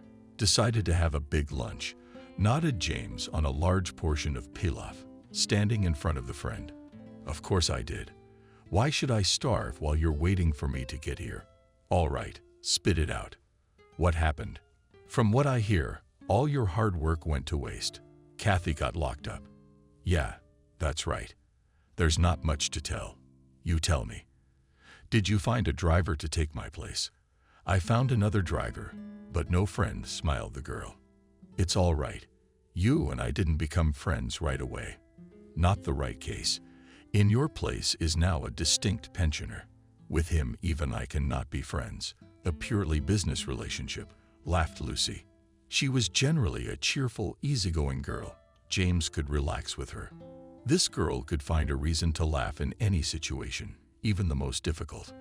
After his brother's funeral, James had to quit because all his time was spent trying to prove Kathy's innocence. In addition, Stephen insisted that James return to the store as a supervisor, so that Kevin wouldn't end up with an unprofitable business in the future. Yeah, after all, the stores were his father's baby. And no matter what the circumstances, business had to continue. Lucy, look, James said, you and I have discussed many topics, but you've never said anything about your personal life. You have a boyfriend, but a favorite fiancé. I don't know how to put it right. Lucy almost choked on a sip of coffee, which she decided to wash down her dense lunch, returning the cup with the drink on the table. She looked at James with wide-open eyes. Why the questions? Not out of curiosity. You're right. I was going to ask you for your help to propose a sham marriage to me, so that Kevin would be given to me. I'm in, and that's what Lucy said. You can't ask about anything right away. You can't even think about it. I've already thought about everything. The girl smiled. The other day we talked to Stephen. He told me everything. I guessed the reason for our meeting, but I decided to play the surprise until the last. I'm very good at it. It's true that each of you sees the situation differently. Stephen wants you to have the baby, but only so you can run the stores. But I'm sure you just love your nephew and some other people. That's true, isn't it? Once again, James nodded. Jenna is also a candidate for the role of guardian. The girl who's been living with Nick lately. There's no way that's going to happen. She doesn't want the boy. She's after the inheritance. So I can count on you, Lucy. Yes, of course. Why not? I'm free as a bird at the moment. And what's not to help a friend? I rarely say this, but you're a good man. Prison hasn't spoiled you. People like you are very rare. The boy should definitely be with you. Wait together for your Kathy, and you'll be happy. We could get married tomorrow. Except maybe we should make it look like we're living together. And you and I should have a house. Do you have a plan? And I did have a plan. After my brother's death, one very interesting detail came to light. It turned out that the will signed by his father only covered the business, and it didn't say a word about the house. Nick simply lied to his brother about the real estate in the hope that he would not specify. So he did. And now that everything was out in the open, James could easily be the sole owner of the house. That's where he planned to live with Kevin. At least for the first time, to sign the day after Lucy was ready. The couple didn't make it. Well, they didn't have to wait a month at the registry office. Stephen all arranged the necessary acquaintances, and a small gratitude in cash equivalent played a role. And in a week, James and Lucy officially became husband and wife. Lucy turned out to be a good actress. In front of the guardianship authorities, she was a nice homegirl. Tattoos covered with sleeves, and even wore a dress almost for the first time in her life. Custody had to be fought for. In addition to Jenna was drawn and distant relatives, the existence of which James did not even suspect. The guy had to go through 33 instances, knocking on all the doors. But at least then justice prevailed. As Stephen put it, Kevin was given to his own uncle, though he joined once, but now he is an exemplary family man with a big house. James would never forget the day he came to the infant home to pick up his nephew. How fast was Kevin running toward him? With his little legs, the boy had lost a lot of weight, and when James hugged him, the little boy closed his skinny arms around his neck. At that moment, James had tears in his eyes. Lucy, on the other hand, immediately made her stand. She helped James. She had married him legally, but quit her job and devote all her time to taking care of the child. When they moved into James' parents' house, fictitious spouse took a spacious room on the second floor, and James and Kevin were placed on the first floor. Kevin did not leave James without attention for a minute. Everywhere crowds follow him like a tail. The boy suffered stress after his stay at the orphanage. It took about a month before Kevin began to resemble his old self, a cheerful, active boy. That's when Stephen was more active on James. James, I understand, of course. A child demands maximum attention, but you can't leave your father's business. The stores are running at a loss. I told you, I'm not a manager and I can't manage. That's even more fun, you know. Business has been bad. And now we need a firm hand. What are you waiting for? For Dad's business to go bankrupt? You've officially become the heir's guardian, taking over and putting things in order. How am I supposed to leave this? There are two options. Either we put the boy in a nursery or we hire a nanny. No, the nursery's not right for us. Kevin's not out of the nursery yet, but not Anya. James, all I'm asking is that you don't drag it out. There's nowhere else to go. If you want, I can help you. I know a woman of pre-retirement age. Of course, she has no special education, but she has a wonderful experience with children, and most importantly, kind and responsible. For this I vouch. Do you want me to talk to her? James hesitated to leave Kevin with a strange woman the guy did not want. But on the other hand, Stephen, it's time things in the stores were going badly, and James knew why and how to fix it. All right, Stephen, you got yours? Talk to your friend. Have her come over. I'll take a look at her. Lucy and Kevin, sitting right on the living room floor, on a huge fluffy rug, were assembling a large castle from a constructor. The boy was engrossed and panting with pleasure, building tall towers. Lucy, though she didn't mind. Sometimes Kevin ate with hidden irritation. Every now and then he glanced at the clock hanging on the wall. She had a date in an hour, and James still hadn't returned from his store. Well, finally, the girl exclaimed when she saw her fictitious husband entering the living room. "I've been waiting for you for ages. I have to run away." "Why are you sitting with Kevin? Where is Maria?" asked James. Picks up in his arms, sweat running to him. "Child. James, did you even look at the clock? Let Maria go. I mean, she needs to be home sometimes. But you know, I didn't expect you to hold on so tight, did I? Sorry, a lot of paperwork piled up, even though I've only been away for 3 days.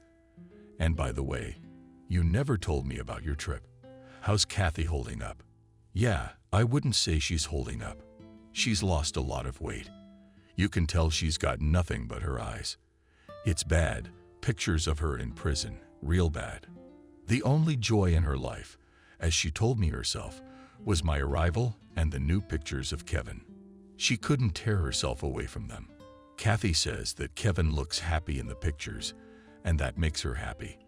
But still, looking at her, I don't think she'll last long there. We have to do something. We have to do something. But what? What can you do, James? You've done everything you can. There's nothing you can do. Besides, let's say you're sure Kathy didn't kill your brother. Stephen and I have our own version. What's more delicate than that? On the contrary, I'm sure Kathy's in jail for the case."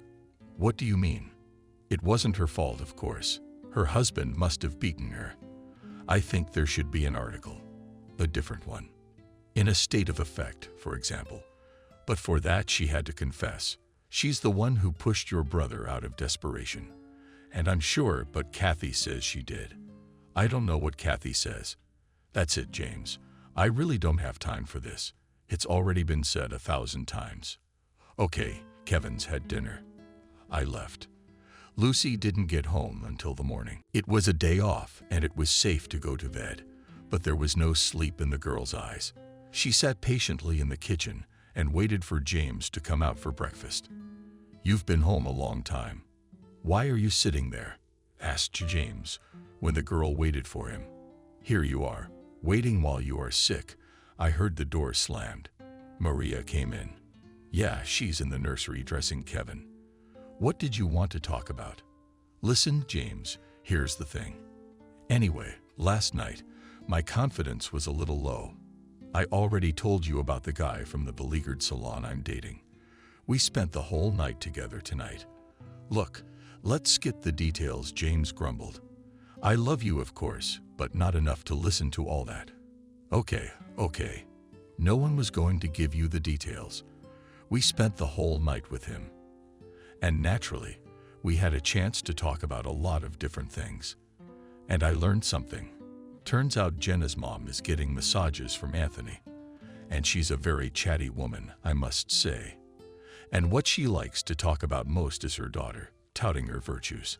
I mean, she's got to get her to someone. How perky Jenna is, how confident she is, how she can stand up for herself. No man would ever raise a hand to Jenna. No consequences. And the one who did, still in the picture as if alive. Anthony certainly doesn't listen much to the chatter of his clients. But at this point, Jenna's mom had stopped talking as if she'd said too much, and Anthony was alarmed by this moment. There's something else. Remembered Jenna's alibi. Allegedly, on the day Nick died, her mother was sick, and she had to go to her house before lunch. Well, in fact, that very afternoon, Jenna's mom was at Anthony's for a massage, and she was feeling fine. Wait, get excited, James. This was definitely the day. Your Anthony can't be wrong. He could be if he didn't keep records of all his massages and his clients. He always has a notebook of those notes in his car, and he and I double-checked it. It's absolutely accurate. So what's the story? James was almost screaming with excitement. Jenna was lying. So her mom wasn't sick, and she probably didn't leave the house that day. She could have killed Nick. Parents are parents to confirm their children's alibis. That's it. That's what I was thinking, Lucy said grimly. But don't get too excited. It doesn't prove anything. And the police won't even talk to you about it. Lucy, you know, Jenna calls me a lot. At first, she wanted to meet Kevin, but she said she missed him, wanted to come here to the house. And when I suggested we meet on the playground during a walk, she immediately refused. And now she says that she has some things left in this house and she needs to get them urgently. So I offered to give them to her myself. But again, Jenna refused. She says she doesn't remember where things are and wants to look for them herself. In general, there is a burning desire to get into our house. I didn't think it was strange at first. But now, with the recent news, I'm curious. Lucy was very curious. That's what Jenna's up to. Maybe there's something here that confirms she didn't leave the house that day. And Jenna wants to destroy it. Or the murder weapon. It hit James. Now let's say Jenna stabbed Nick with the scissors and they weren't found near the body. What did she do with them? Took them with her. And if she didn't, what if she hid them somewhere in the house and now she wants to take them out? But she's been very insistent on coming to our house, and that's a variant of you sometimes think. Lucy said with a respectful glance at her friend. And what should we do with you in this case? I know we should install cameras all over the house and invite Jenna. But that would be very expensive. Lucy exclaimed. Imagine, cameras in every room would cost you so much money. If there's any chance of proving Kathy's innocence, I don't care about any money. Stephen was angry. You bet, James was on fire with delusions again. When will he finally realize that Kathy is in jail for the case? She did it herself. And it's useless to prove her innocence. Business at the store only got a little better. And James took some of the proceeds so he could install cameras all over the place. And now he's come to him for help. Stephen, well, you have to understand, it's for a reason. I've been doing a lot of thinking. Jenna's behavior is very suspicious. At the cemetery during the funeral, I noticed her lip was split. Maybe Nick hit her too. God only knows what happened between them afterward. Let's check it out. Do you know anyone on the police force? Yeah, an old man waved his hands in the air. He sometimes comes here to the store for parts for his foreign car. Well, he and I can talk about the weather. That's all. But this is serious business. What you're doing requires a search warrant. Do you need probable cause? There isn't, James. What you're saying is bullshit. You're just grasping at straws. No one in the police force is going to take that into account. And if it's for money? With a desperate gleam in your eye, James asked. I've never paid a bribe in my life. And frankly, I don't know how. But if you give, as they say, a bribe, then I think the policeman will go along with us. Stephen shook his head tiredly. All right, James, I'll try to help you again. Let's just agree with you one last time. I mean, your fixation on Kathy's innocence. If things don't work out with Ira now, you'll settle down. Promise me that you'll settle down and laugh off Kathy's time served, and you'll wait for her like you should for 10 years. And Jenna was desperate to get into the house where she used to live with Nick. But one day James called her, and it was a surprise. I'm home tonight. You can come pick up whatever you want. And why did you suddenly get there so soon? She asked suspiciously. Well, the house, I think, to sell things we'll still have to take out. So if there's something of yours here, come and take it. What's the matter? That's a relief, Jenna. So you're selling after all. Okay, I'll come by tonight at 7 o'clock. That'll be fine. When Jenna gingerly crossed the threshold of the house, it seemed to her that it would be easy, but nevertheless, the terrible memories of Katya or the girl wave, it was strange.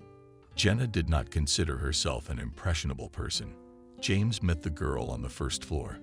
Hi, want some tea? Kevin and I are having dinner. I wouldn't say no. The girl was glad that James was already busy in the kitchen. Perfect. There was just one more thing Jenna was worried about. Is your wife home? She asked. Glanced around the stairs to the second floor. No, Lucy's not home. Kevin, say hello. Do you remember Aunt Jenna? The boy looked indifferently at his unfamiliar aunt. He certainly didn't remember her. In the kitchen, James put the vegetable stew on the plates and realized, and we might as well have dinner with us. Oh, no. I'll just have tea. The girl waited for James and Kevin to start eating, making sure they wouldn't be getting up from the table anytime soon. Sipped the tea and grumbled, "Oh, it's so hot. Let it cool down a bit. I'll be going now." "I'll get what I was going to get. I'm going up to the second floor. Do you mind?" "Let me, of course," without blinking an eye, the guy answered. Jenna went out and closed the door behind her. Lucy, who was actually in the house, was sitting, and at this very moment in the room under the stairs of the very room that Nick had once allocated for James, and through a slit in the open door. Lucy watched her guest and was a little startled when Jenna, instead of going to the second floor, rushed under the stairs. It seemed to Lucy that Jenna was about to burst into that room, but the one stopped early. She shook her hand deep into the stairwells and pulled out from there an object gleamed chief her hands from the color of the chandelier. Jenna slipped the find into her small purse with lightning speed and then headed for the second floor. Lucy, holding the phone in her hands, called out, "Come in. Come in right now. She needs to be searched right away." She put something in her bag. Jenna went downstairs without a care in the world, with a sense of accomplishment. She'd done what she'd come here to do. She didn't need any more of these ridiculous conversations with James, and she didn't really want to have tea with them. The only thing she wanted to do was to get out of this house quickly and get rid of the fire that lived in the purse clutched tightly to her body. Jenna shuddered as she walked down to the first floor and ran into a crowd of people. There stood James, Lucy, Stephen, and worst of all, two men in police uniforms. One of the policemen held out his hand to Jenna. "Let me see your bag." "On what grounds?" screamed Jenna, clutching her hands tightly to the accessory. "And on that basis," answered for the policeman. Smirking snidely, "Lucy, that I saw with my own eyes how you pulled something from the stairwells. Something very interesting. I was sitting in this room, and I saw everything." Lucy pointed her hand under the stairs. "She's lying. She had nothing to see." "I could be lying, of course," Lucy continued. "There's no camera." "What cameras?" Jenna's eyes ran frightenedly. The girl frantically looked around the walls to her horror. Only now she came across a faintly visible red light. Yes, you're not wrong. That's exactly the camera. And it's got the right angle. It's covering the area under the stairs. What the hell is going on here?" Yelling Jenna. "Let me out of the house. I don't know what you want from me. You're crazy. I'm not gonna let you look in my bag. You have no right. You need a warrant for that. Or what do you call it?" "He's laughing," the policeman said calmly. "Here you are, please." He shoved a paper under Irina's nose. "Now I'm going to have to examine your purse." Jenna struggled like a tiger, clutching at the leather strap. But the forces were unequal, and the bag ended up in the hands of the policeman. One of them opened it, looked at the others, and then with a napkin carefully extracted an object lying right on top of it. That object turned out to be sewing scissors, picks, stains on the point. "There, I told you so," you exulted, James, almost throwing yourself hard with joy. "Surprised at you." "Wow," hummed the man. "Yes, James, you were right this time. I never would have guessed." "Oh, Jenna, what was it like for you to watch an innocent woman, Kathy, go to jail?" "Innocent? Why would she be innocent? I don't know what you're talking about. What is this?" "It's not mine at all. I don't know how those scissors ended up in my bag. You planted them on me. Let me out, and I'll go home." Jenna got in trouble, trying to shove the people in front of her. But the cops took her firmly under the elbow. "Are you under arrest?" one of them announced briefly. "What do you want here?" with anger asked Jenna, who had come to see her in the detention center. "James, what are you doing here?" "I wanted to talk to you." "Why did you do it? Why did you kill my brother?" "Oh, what hypocrisy. You hated your brother as much as he hated you. And she didn't kill anyone." First there was Jenna, and then she looked back at the escort who had brought her in. The uniformed man was standing far enough away that he couldn't hear their conversation. Jenna's face twisted with rage and she was carried away. "You know I'm going to tell you, though. You're already figuring it out. What's the big deal?" Why did I kill your brother, you ask? Because he was an asshole. He took advantage of me for the smallest of favors. I never got any real expensive gifts from him. I moved into his house. I was gonna live with him, get married, adjust, live, cook him dinners, lunches, breakfasts. That doesn't sound like me at all. I turned into a housewife. But you know, I wanted to marry him. I really did. And why did he keep looking for his stupid Kathy? And when he did, he brought a baby home and made me babysit it. And even after that coup de grace, I was ready to move on with him, to look after a boy I didn't need at all.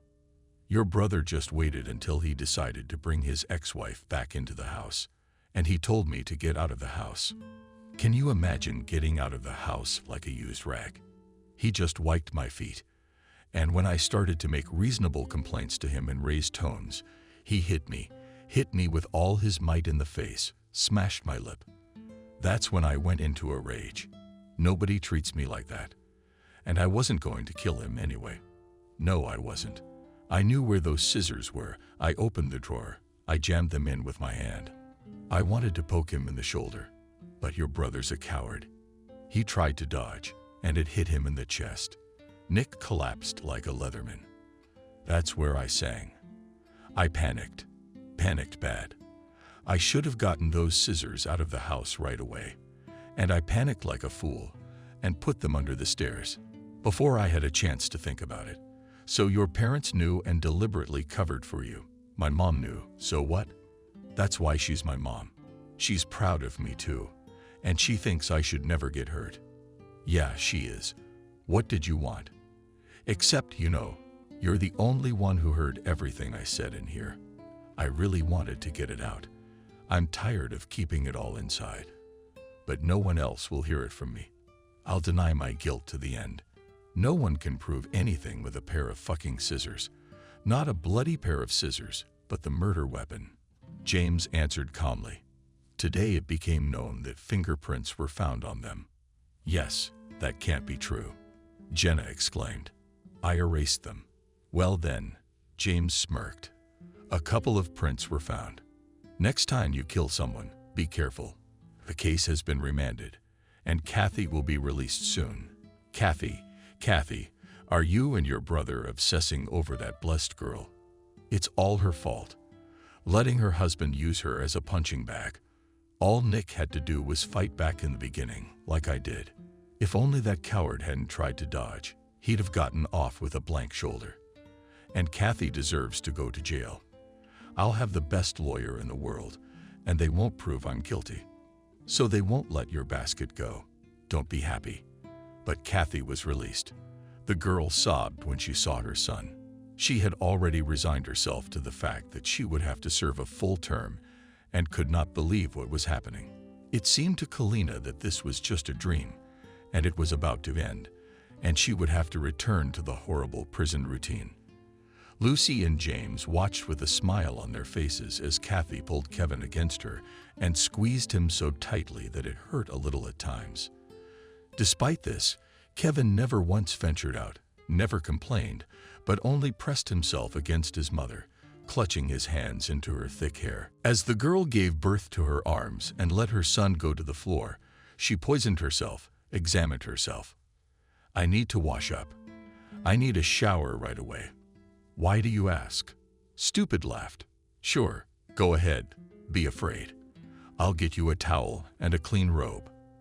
After Kathy left to wash herself off the smell of prison, Lucy glanced cheerfully at James. Well, hubby, our marriage is coming to an end. Who's going to file first, you or me? Whatever, James shrugged. You want to go together. I hope you're not mad at me. You've been helping me so much. You're my closest friend, Lucy. You don't have to leave this house if you want. Stay as long as you want. You know, I think I'm gonna take you up on your offer. When I found out Kathy was cleared of all charges, I made a decision I've been making for a long time. I'm gonna be here for another week. And in that time, I'll get my affairs in order, and then I'll leave. Where are you going? James exclaimed. What are we gonna do without you? Well, you'll manage somehow. Lucy said, I'm going to the metropolis. I'll make up my mind this week. Maybe I'll find my destiny in a big city. I hope so, said James and stepped forward and hugged her. Lucy, this is so great. Thank you for everything. For being you, for meeting you. If I didn't have you and Stephen right now, things would be really bad. I know that. Oh, don't give me any of that tenderness. Lucy poked James in the shoulder with her fist. Because I'm so upset, I'm going to cry. And I'm not supposed to have an image. Besides, why are you hugging me? I'm not leaving yet. You told me I'd be gone a week. We'll cuddle in a week. Kevin was long asleep and Kathy was still sitting next to his crib. She could not take her eyes off the native pilot. The girl spent almost the whole day with her son and still could not believe in what was happening. Could something good really happen to her? Behind the nursery door, the floors creaked. Kathy knew it was James, shuffling from foot to foot in there for the last hour, waiting for her to come out. They hadn't talked, and talk they should. Was Kathy ready for that conversation? Yes, she was. The girl got up from her chair, turned down the brightness, put on her headphones, and walked out to James.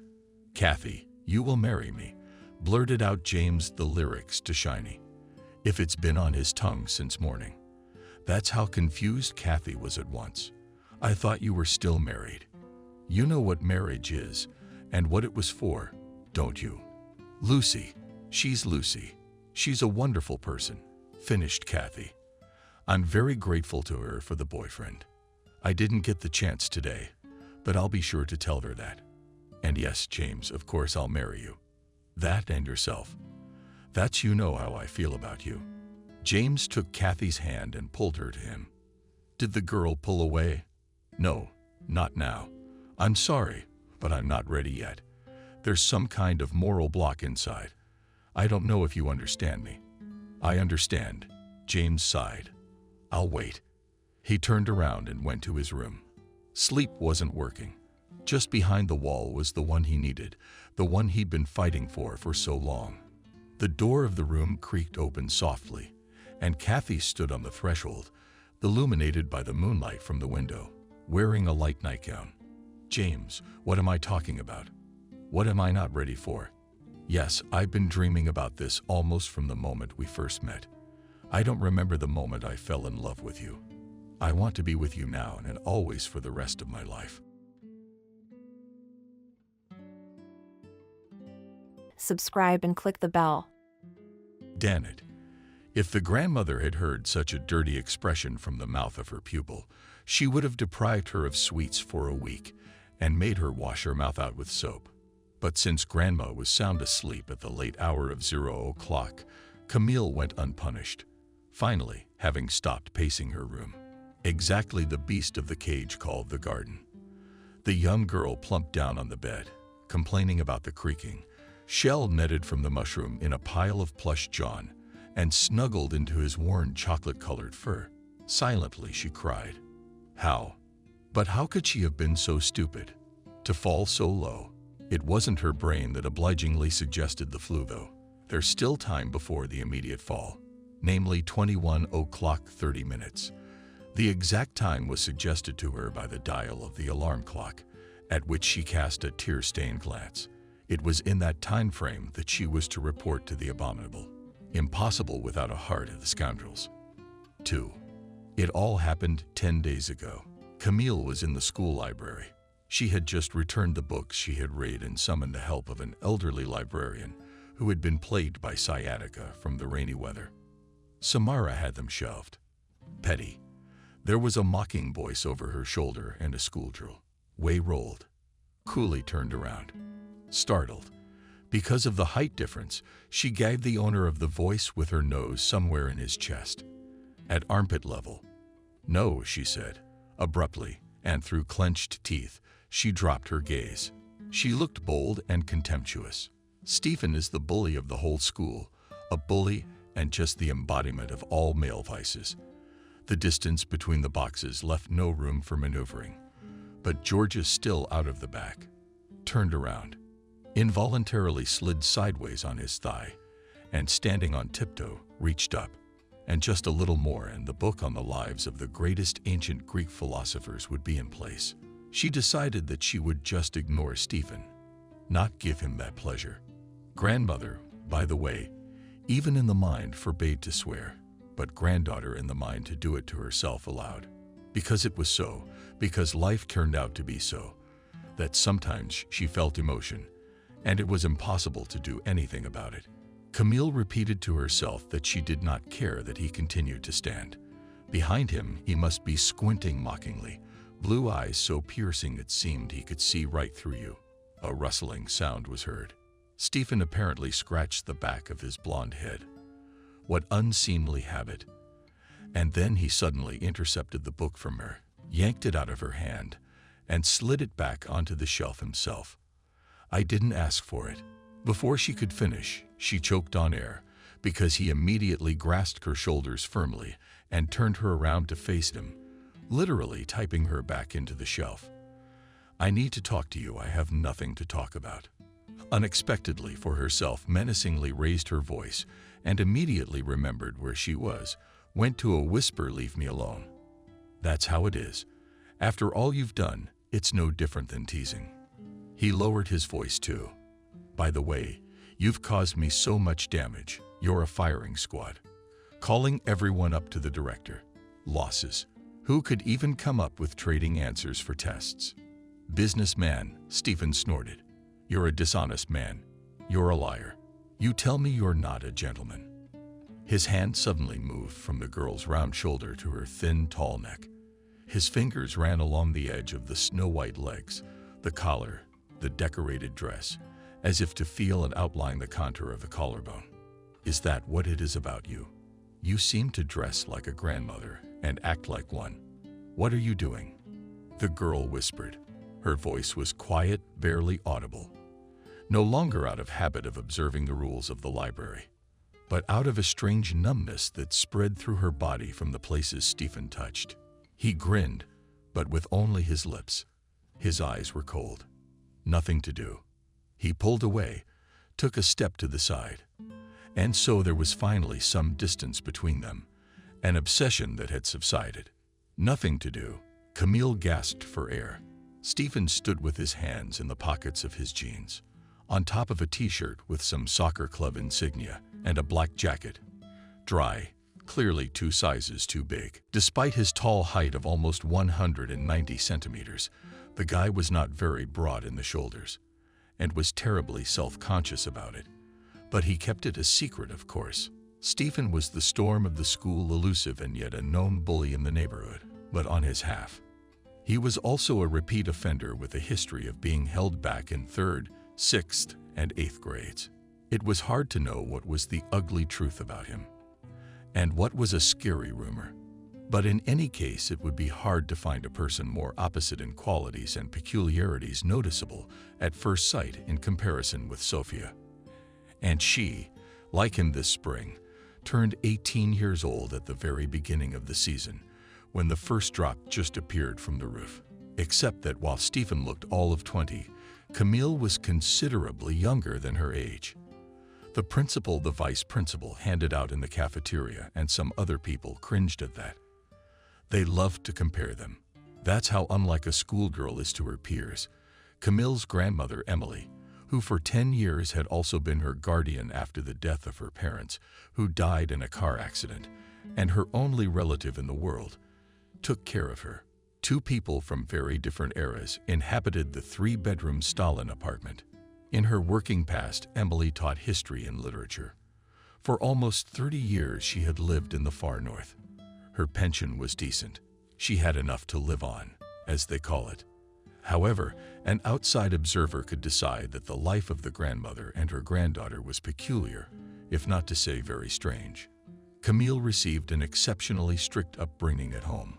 Grandmother had no doubt that the modern world cannot trust a child. Overmullet, young, stupid creature will destroy the soul, morality, cripple, future.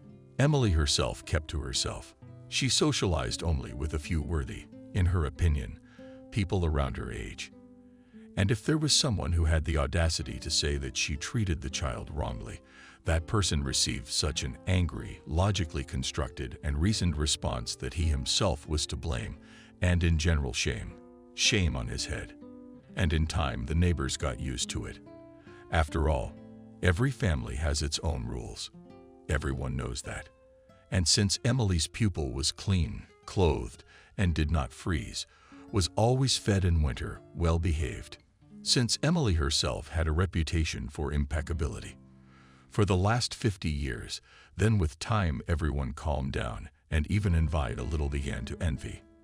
After all, Emily had raised a granddaughter, so she's a golden girl, not at all like the modern kids of the family unit. Just a little lady, not a girl. Until 5th grade, Camille was homeschooled, and then she went to school and became a white crow. Teachers, though, praised her diligence and gave her A's. One day, I only got a C for my essay on how I spent my summer. In it, a 6th grader described how she had spent the whole summer reading works on world economics and the history of capitalism. The teacher said that it was very informative, but I would like to know about personal, so to speak, life, impressions, and adventures. Were there only books all summer? Camille then boldly replied that her grandmother has an Alex Schwartz acquaintance. He has an anniversary. He is 90 years old, and he just wrote those very books on the history of capitalism. That's why it was necessary to read them all. And then, based on the results, so to speak, to write a poem and give it to the Jubilee. Everything else is in the background of such an important matter. Selfishness and vanity.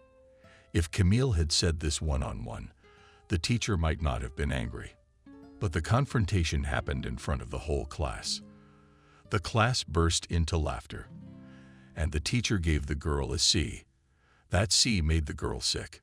She got so hysterical, she ended up fainting. We had to call an ambulance. Naturally, the teacher replaced it with a B out of harm's way. But Camille spent a long time pining and telling everyone that she was a loser, since her essays had only gotten a measly C. But it wasn't just the specifics of her studies that made her stand out. She dressed very originally. Naturally, her grandmother was in charge of her closet.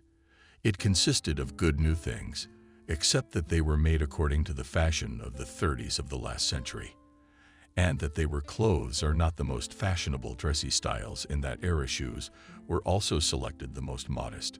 Flat shoes were not a brand. Classmates grew up, became teenagers, young girls. They learned to use cosmetics, went for manicures, had their hair done. Camille couldn't afford any of that. Not that she didn't want to. Sometimes she thought her grandmother was too strict. But then she remembered that Emily had a weak heart and that life in the modern world was not sugar just because of such loose morals. And any rudiments of Charlie's rebellious sentiments were just wheat. Without water, the heat of summer. However, Camille was not one of those dunces who can only be transformed by a beauty parlor. By adulthood, the girl's figure has acquired feminine, soft, and lush in the right places outlines. She had a slightly elongated face with high sharks, straight nose, and wide sensual mouth. Gray eyes dazed, black fluffy lashes, long brown hair no one had ever seen. Tucked otherwise in one of 3 hairstyles, 2 braids on the sides, 1 braid in the back, or 1 braid arranged in a wreath around her head. Add to that refined manners, shyness, modesty, and a habit of keeping in the shadows of everything bright, noisy, flashy, and modern. And also the fact that almost all her interests and daily activities filter only through her grandmother's opinion of whether it is worthy, whether it is decent.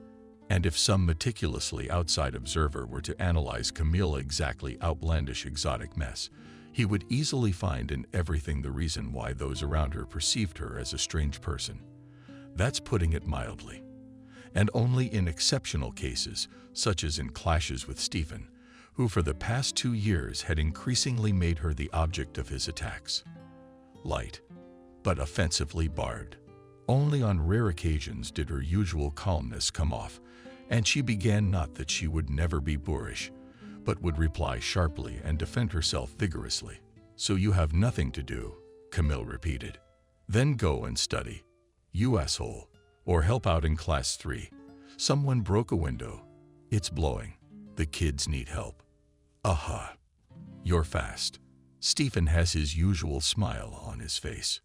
No, you're still acting like a grandmother and thinking the same thing. You know I've sorted out my problems, don't you? I'm not getting expelled. Thanks to Emily. She covered for me with our homeroom teacher. She realizes, if you give her the benefit of the doubt, that yes, Emily, she has 4 kids. She's a kind-hearted, fair person. You don't believe me. You want to bet on the test, and on Christopher we'll put 5, because his daddy brought her candy and something else. This guy was an incorrigible 2-timer, and no one in the class did not doubt that on the final test in math he will fail. Camille, of course, had heard of the couple, or rather, she had read about them. In some books, they were made by noblemen, and usually it didn't end well. There was no way she'd agree to some stupid bet. But today was not a good day at all. First thing in the morning, the grandmother thought her granddaughter had spritzed her granddaughter with cheap perfume. The girl swore that to grandmother's toilet stable did not go near, but she still made her go to the bathroom to wash off. Then it turned out that the grandmother just thought that in the closet there was a moth, so she put perfume in it. That's why Camille's clothes smelled.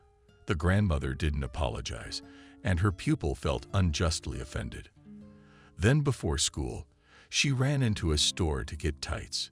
It was not a boutique, but a very modest youth clothing store, and this was where she and her grandmother sometimes came in when they needed to buy something that Emily had sewn but couldn't make at all. Usually it was something outerwear. This time one of the salesgirls didn't, as usual, just observe her from afar, but came up to her chest. The girl thought that she probably did so because her grandmother was not with her now, or she would never have dared to approach her. Grandma hated all sorts of consultants and knew how to drive them away quickly. The saleswoman talked about the fact that here our new products arrived. Youth clothes, very stylish denim skirts, and blouses beautiful. Camille glanced at it and turned away. No, even if she herself had been wearing what her grandmother sewed for 2 years now, there was no way she was going to upset her and dress differently. Pity, the girl sighed behind the back of the sales clerk, sharing with a colleague. What kind of savagery is this? How will she live when her grandmother is gone? Will be lost with such an attitude. Generally not adapted to life. No, she'll be left without an apartment or all those who beckon and where only the neighbors' teachers look. It was hard, painful to hear that. And yet Camille couldn't help but recognize this woman as Evelyn. I saw the name on the counselor's name tags. She's got a point. It was really creepy to think about the time when she'd be alone. Grandma had been talking a lot lately about how she would soon be taken to heaven by her grandfather, and she, Camille, if she misbehaved, she would end her days on the panel. So to prevent that from happening, she must study hard, behave herself, and be a man of honor. What's the bet? Camille blurted out before she could even think about what she was doing. That's a different conversation. Stephen's voice had a sort of muzzled, jubilant edge to it. Let's say if you're right, and Christopher fails, I get the money back that I won in the cleanup card. Camille nodded. That would be very good, just wonderful. Because Borka was a 3rd grader, from a large family, and he'd lost everything he'd saved in pocket money for 6 months, and I'll sign up as a volunteer and go to the city park to plant trees. And I'm not gonna swear. Yeah, I'm in. Wait, he suddenly grabbed her wrist. You didn't even ask what you'd owe if you lost. And what do you want? She opened her eyes with her wrist. How did the burn not hurt? The grip was barely noticeable. It was some other strange perception of his closeness. You agreed to the bet, did you? But I did. You know, I don't really follow you. I don't have to. But I remember you said something in literature class about keeping your word, something about honor. I did. The girl exhaled and tensed, getting ready to pull her arm out, which means you keep your word.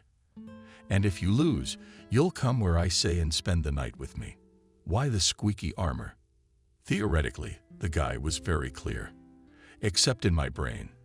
It's like an automatic system kicked in. From the logical decoding of this phrase to spend the night. Why should I come to you for the night? But do not pretend that completely stupid. You understand everything, he said simply. And then he let her go, winked, and disappeared, as if dissolved among the racks. GRU was not left standing, barely breathing. You look in front of you. Oh no. What's going to happen to her now? How could she? How dare he? The girl clapped heavily. Was Stephen not enough of the atrocities he was doing? Why is he with her? For what? Here. And where a librarian appeared in the aisle. Having instructed the polite girl to arrange the books, she lined up for a Michiko to drink tea. Oh, why are you so pale? Have you put all the books away? What do you need on the list? Yes, everything, answered Camille. Her thoughts had wandered a long way from the library. Thank you. I don't need anything. And she left quite a bit. From the elderly librarian by the fact that she did not even say goodbye. And then the day of the test came. Christopher sat next to Camille, and she, gently peering, realized that he had not solved the problems and the essence of nonsense. Finally, everyone turned in their notebooks. Camille looked triumphantly at Stephen, who was sitting on the Kamchatka. She had no doubt that everything would be as it should be, that justice would prevail. He would lose. Would he keep his word to her? Would be forced to take the path of correction. Let him promise everything just to annoy her. But in the end, it will all come back to him in a positive way. It will. I mean, it can't be any other way. And then we learned that Christopher got an A. And that's when I really wanted to go under. Stephen found her, or rather caught her just outside the school gates, just grew in front of her. So she bumped into him again. Hello. Hello, said the girl and lowered her head to the moon. What are we sad about? That it's not nice to lose, but it had to happen sometime. You can't live your whole life so right and perfect. You judge yourself. Step to the side. She tried to go around, but he wouldn't let her. So let's not get into any of your notions. Okay, we had a bet. Now you have to do what we agreed. You know, it's kind of funny, actually. If I were you, I'd be anybody else. I'm sure another girl could send me far and wide. But you're not like that. You gave your word, so here you go. He held out a piece of paper. My father had a cottage in the suburbs. There's no one there now. I'm coming on Saturday night. You're not going to cry. Don't worry, I won't touch you. We'll have a great time. I'll buy you a barbecue. Camille opened her mouth to say that she couldn't come anywhere, because how could she possibly explain her grandmother's absence at night? She didn't even have any girlfriends she could theoretically spend the night with. But she didn't say anything, just bowed her head sluggishly again and wandered home. Stephen left the walls of the school with an ambivalent feeling. On the one hand, he had managed to achieve today what seemed to him to be unrealistic. On the other hand, he felt as if he had gotten dirty in something nasty and filthy. Camille was not like other girls, and for more than 1 year had been for him only an object of interested mocking observation. But then he began to notice things that the others did not see. How good she was always straight back haughtily, but not haughtily. And what a right word for her aristocratic head planting. This girl never gossiped about others, never brought a cheat sheet. It was clear that she didn't live an easy life, but no one heard her complain. She seemed to exist in her own closed, like a soap bubble world. At recess, she'd duck into a book and just go blank. And then one day she's walking by and notices Stephen's in a bad mood. And she threw something like, "No offense," she wouldn't understand. This phrase referred to a conversation Stephen had had about 10 minutes before with his geography teacher, who had reprimanded him in a scathing, yes, personal way, for not done homework, and did not want to listen to the fact that there was simply no time for it, because in the apartment at Stephen started renovation in the bathroom, and he could not refuse to help. In general, she always scolded her students harshly for everything. After her husband's salary, because as rumor had it, the lion's share of this salary he took away to his mistress. so she found someone to vent her anger on. And it was this statement of Camille Stephen that caught her. He did not ask for pity, and no one dared to tell him what to think and feel. He tried hitting her breasts in response, with taunts, but it had all been bypassed. He began to watch her more, and he himself didn't realize how it had turned into an obsession. Yes, that word seemed quite true to him. And Stephen didn't want to do anything about it. Why? After all, apparently, like so many other people, already had a certain idea of him. So why disappoint her? Even if he never had a chance to win her favor in kind.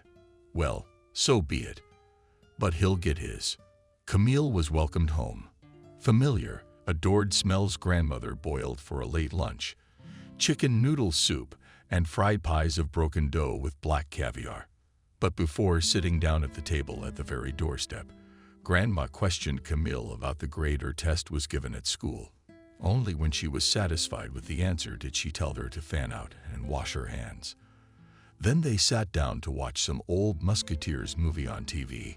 Then Grandma, even though it was already 8:00 p.m., took the crystal out of the closet. I didn't have time to get through the morning.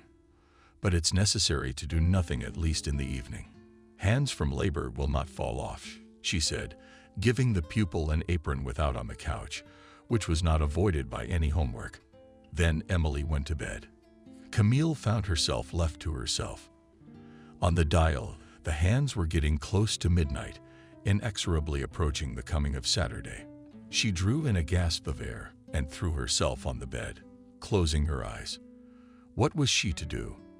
To break his word can be, of course, but hardly for such unfortunate behavior. She will immediately catch karma boomerang. That is, the well-deserved retribution from fate that her grandmother is so fond of talking about. And for some reason, Camille couldn't imagine what it would be like to exist afterwards. Not to mention that this very thing she'd signed up for menacingly, sat up abruptly on the bed, then paced the room.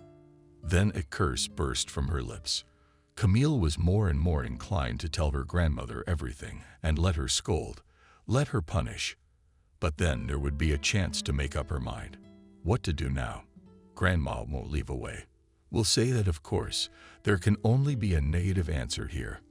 Granddaughter. The voice of an old woman in the corridor sounded. The girl flinched. Why is Grandma awake?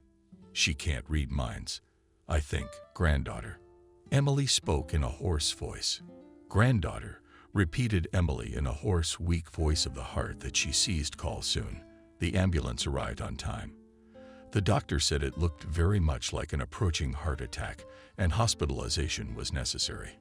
Camille was thrashing around, gathering the things she would need at the hospital as instructed by her grandmother. Emily was taken away. Camille returned to the apartment, locked the front door, sank down on the hallway banquette, and covered her face with her hands and sobbed. What a nightmare everything was turning out to be, just a black streak. And at the same time, it was impossible not to recognize that this misfortune allows her to carry out her plans. After all, the grandmother will spend a few days in the hospital, which means that the fact that the granddaughter did not spend the night at home will not become known to her. Frivolous books, erotic movies. This was not on the cultural and educational menu that the grandmother had prepared for Camille.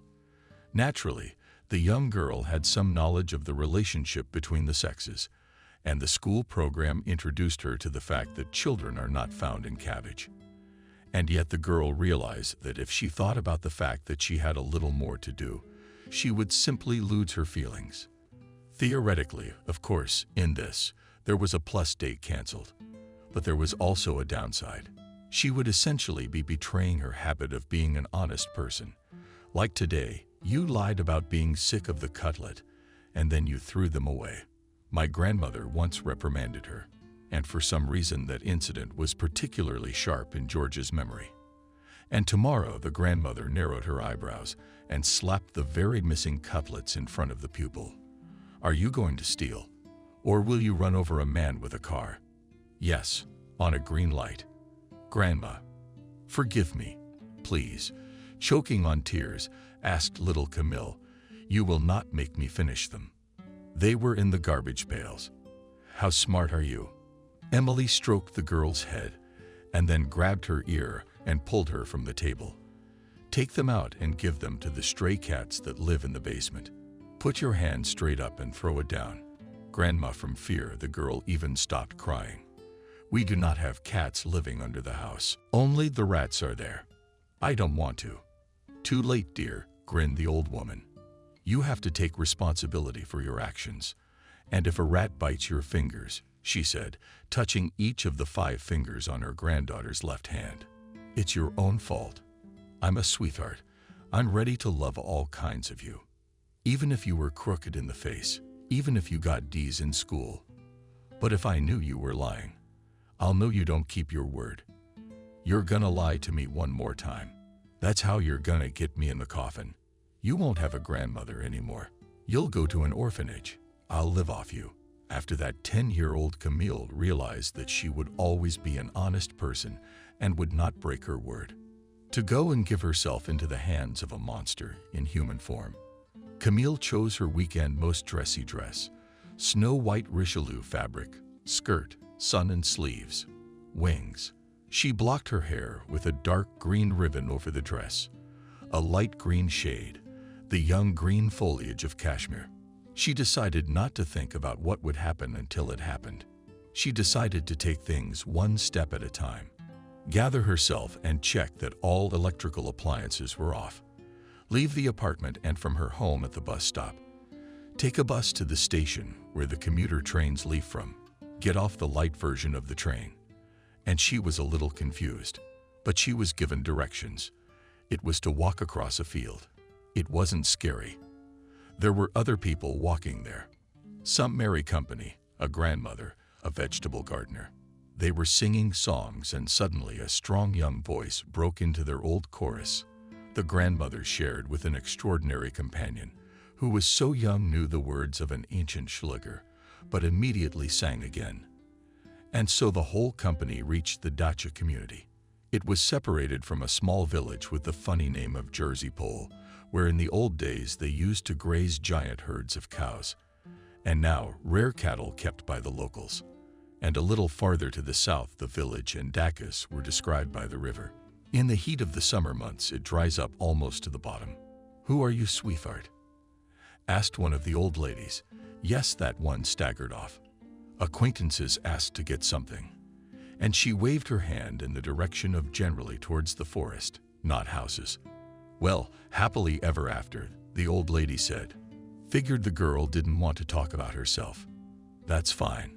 Stephen's cottage turned out to be, and indeed, almost by the forest, stood on the very edge of the community, and it looked pretty abandoned. Camille looks like that. What a place to pick. For a date. He couldn't ask her home either. She knew he didn't live alone. He was being raised by some distant relative. After Stephen's father was imprisoned for another theft a few years ago, Camille also knew that the boy's father had passed away last year.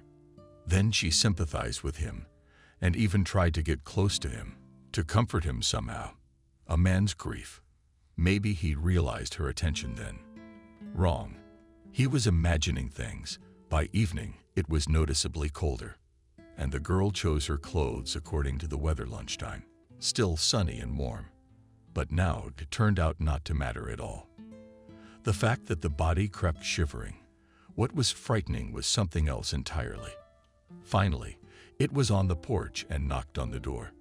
Hello, he said, and a look of amazement flashed across his face, as if he was sure she wasn't coming.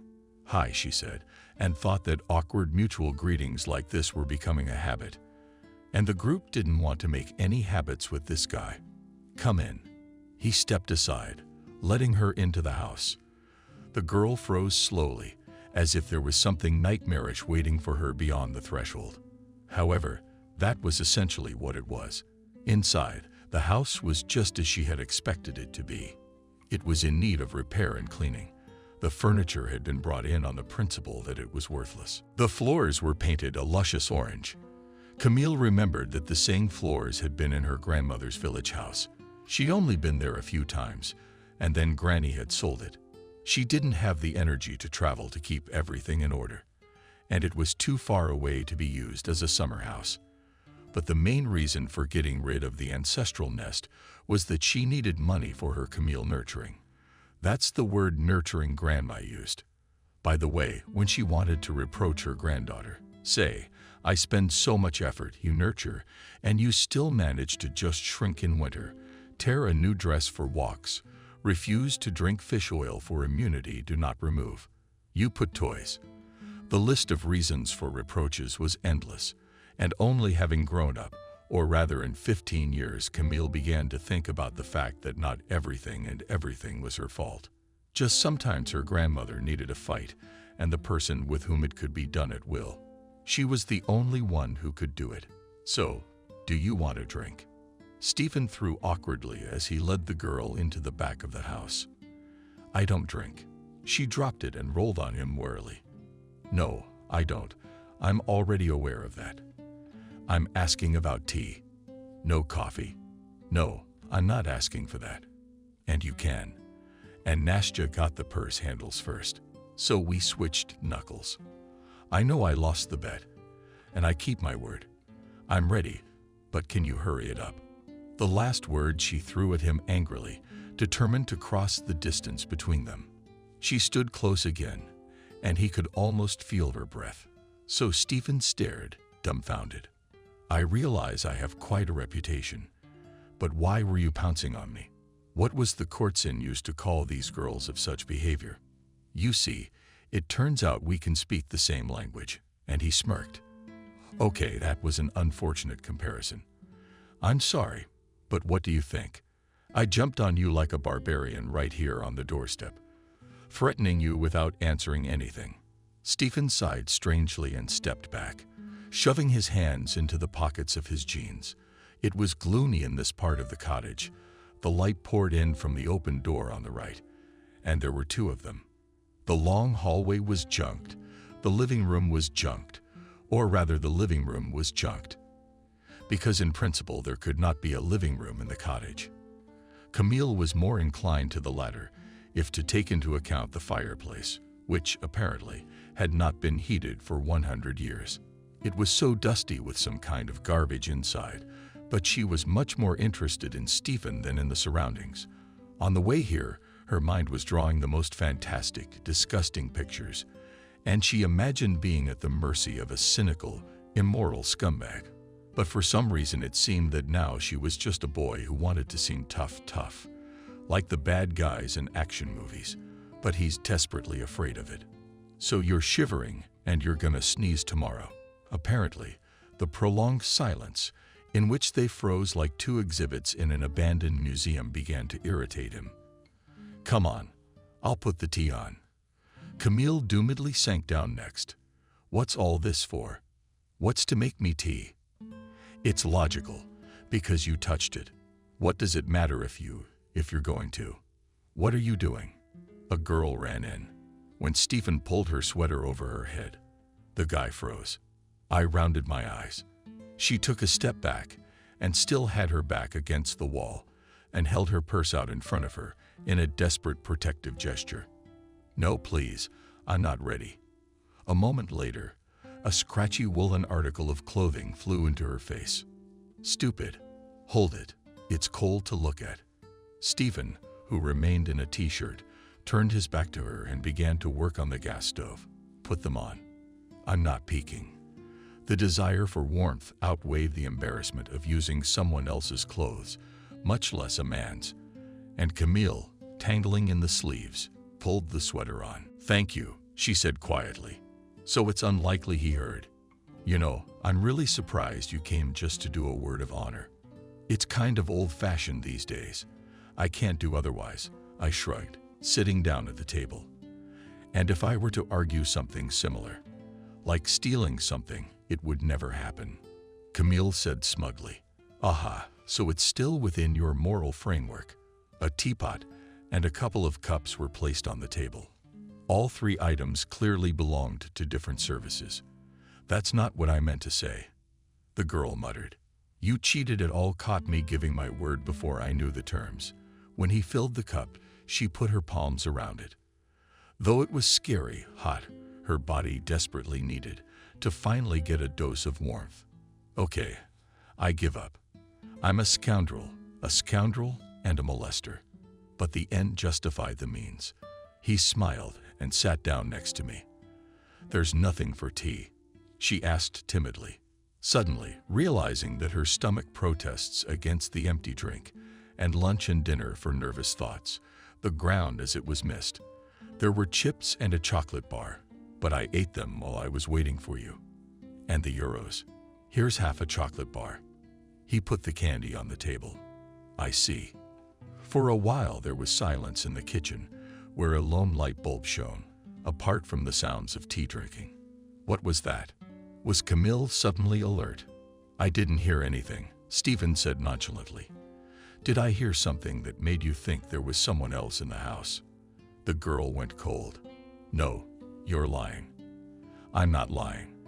There's no one here. The boy nodded at the doorway. Beside him, a puppy, a well-fed little thing that looked like a street Bernard sheepdog, peered into the room. He wiggled his nose funny and shook his paw. The first out of lively young curiosity. The second, because the paw was occupied by a screw. Oh, he's so cute. Camille flew off her chair and was at the puppy's side in a flash. Grandma's strict upbringing included, among other rules, one that said no animals in my house, no dogs in the street. They'll chew them up. They'll freeze. Lock-a-me. The puppy was taken aside, but then attracted by the fact that the stranger was wearing a master-smelling sweater pitched forward. Where'd he come from? When I was on my way here, he came after me at the station. He must have hurt his paw in the street. I swallowed a little. You'll keep him, or else. I have the right now. Unhappily, Stephen grinned. He'll live at the dacha for now, of course. When I leave here on weekdays, so he'll stay with the neighbors. I've already made arrangements, and then I'll take it all to myself. I've decided to rent an apartment. I'm looking for options to bring him back to where I live now. I can't just throw him out on the street. Stephen whistled, calling the dog, but the girl didn't let him make a move. Picked him up in her arms, went back to the table, slightly pulled out a chair, sat down, and placed the puppy on her lap. Bilek stated a fact already known to the boy. Pretty as he was, he also reached out to pet him, and their fingers met in a thick laugh. And the laughter must have stayed on the train, because both of them felt a pang, a strange pulling sensation. Camille froze, eyes wide open, watching the guy's face grow closer. How beautiful are you? He whispered. The next moment their lips made contact. About the flu, I had read about the miracle of the first kiss, but she wasn't thinking yet how it could be hers, much less envisioning that it could be so dizzying. Like being dropped into the sky with this guy. And while the kiss lasted, she forgot all about the unhappiness with her grandmother, about the fact that he'd forced her into a terrible moral downfall, that she was entirely at his mercy. The kiss was interrupted for a trivial reason, and they realized they needed a breath of air. Immediately, the magic of the first intimacy vanished. Camille's hazy gaze was a dream. And now, instead of sweet tenderness, it read disgust and contempt. And Stephen in response immediately looked haughtily mockingly, so looks the winner on the coveted trophy, which has already managed to touch. And now the moment of total possession is at hand. I hate it. The voice didn't waver. The puppy, as if sensing the mood of people, jumped from her lap. Master of the place informed him master and dog kneeled. Somewhere in the hallway, stupid name Camille was now ready to say anything to hurt him. Other more graceful and sturdy expressions. She was still going through her mind. Didn't ask you. Risked the guy. Rising from the table, she shuffled out of her chair upward, weighed down and did what all sorts of wilderness survival instructors advise against doing under any circumstances. Turned to the top predator in the house behind her back one moment, and he put his arms around her, turning her to face him. Or rather, pulled her to him, so that the fragile girl's hands pressed against his chest. The forces were, of course, unequal, and he in an instant broke her resistance in the loins. The girl was jabbed from the edge of the steel, and she wrinkled her nose, which he interpreted to his own understanding. A girl like you would never mess with someone like me. But still, you think I'd pass up a chance to at least give you a good kiss? Not a chance in hell. She was about to tell him everything she thought of him and his heartless wager, but only exhaled, clenched her eyes convulsively, realizing she was going to kiss again, and immediately opened her eyes. Hearing glass break somewhere nearby, Stephen heard it too, let go so sharply that Camille staggered. It was only because she clutched her fingers to the table to the point of pain that she did not fall that he cut the question short, pressing his finger to her lips. The girl was pierced with fear. It wasn't even a misunderstanding that something wrong was happening, but a pure underlying feeling. What might be called primitive intuition, for centuries guarding man from trouble. Is there someone in the house? Whispered Stephen, and extinguished the light in the kitchen quietly.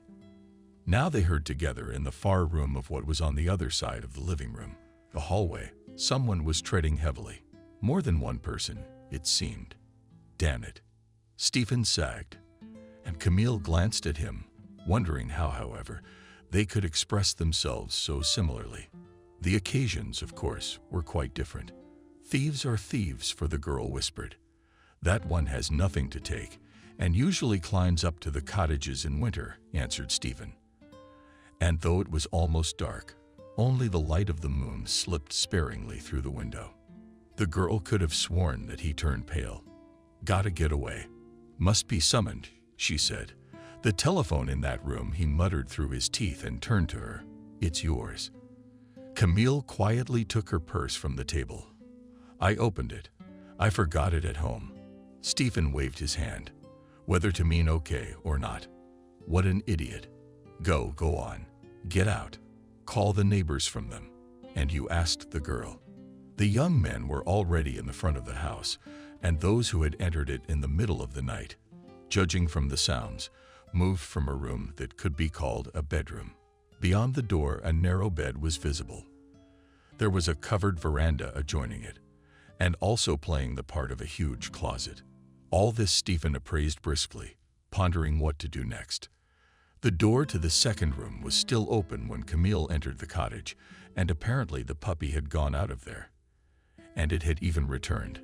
I'll get the master and come out too, the boy replied. No, you can't do that. With an unconscious gesture, she grabbed his arm and pulled him. Go already, fool. Shook her off him, and go already. Saying this, Stephen disappeared into the gloom of the room. Camille clasped his hands together. He is right. She should run and call for help. Why should she get in the way? After all, she hadn't come here of her own free will, and Stephen is not a good man at all. The girl went to the front door, opened it. Luckily, it didn't creak. It was brighter outside than in the house, and already from the porch you could see the warm light, the lights in the houses of neighbors. But at that moment there was a scream behind her. Camille rushed back and again, as if not realizing what she was doing, grabbed something from the stack of boxes, apparently prepared for taking out the change. Something heavy but comfortably lodged in the cramped palm of her hand approached the doorway. Grimly, she cautiously peered inside, and only by an incredible effort restrained herself from shrieking. Stephen was lying on the floor, with some scrawny type bent over him. His long arms frantically groped the guy, as if the legs of a giant spider made to taste his prey. What is it? A second type raised his voice. He was not visible at once, for he was standing at the other end of the room at the exit to the veranda. Nothing, answered arm's length hoarsely, curled into a cough. I guess Mio fooled us. No way. The second type swayed. And Camille, continuing her observation, it seemed that they were both drunk. It's got to be.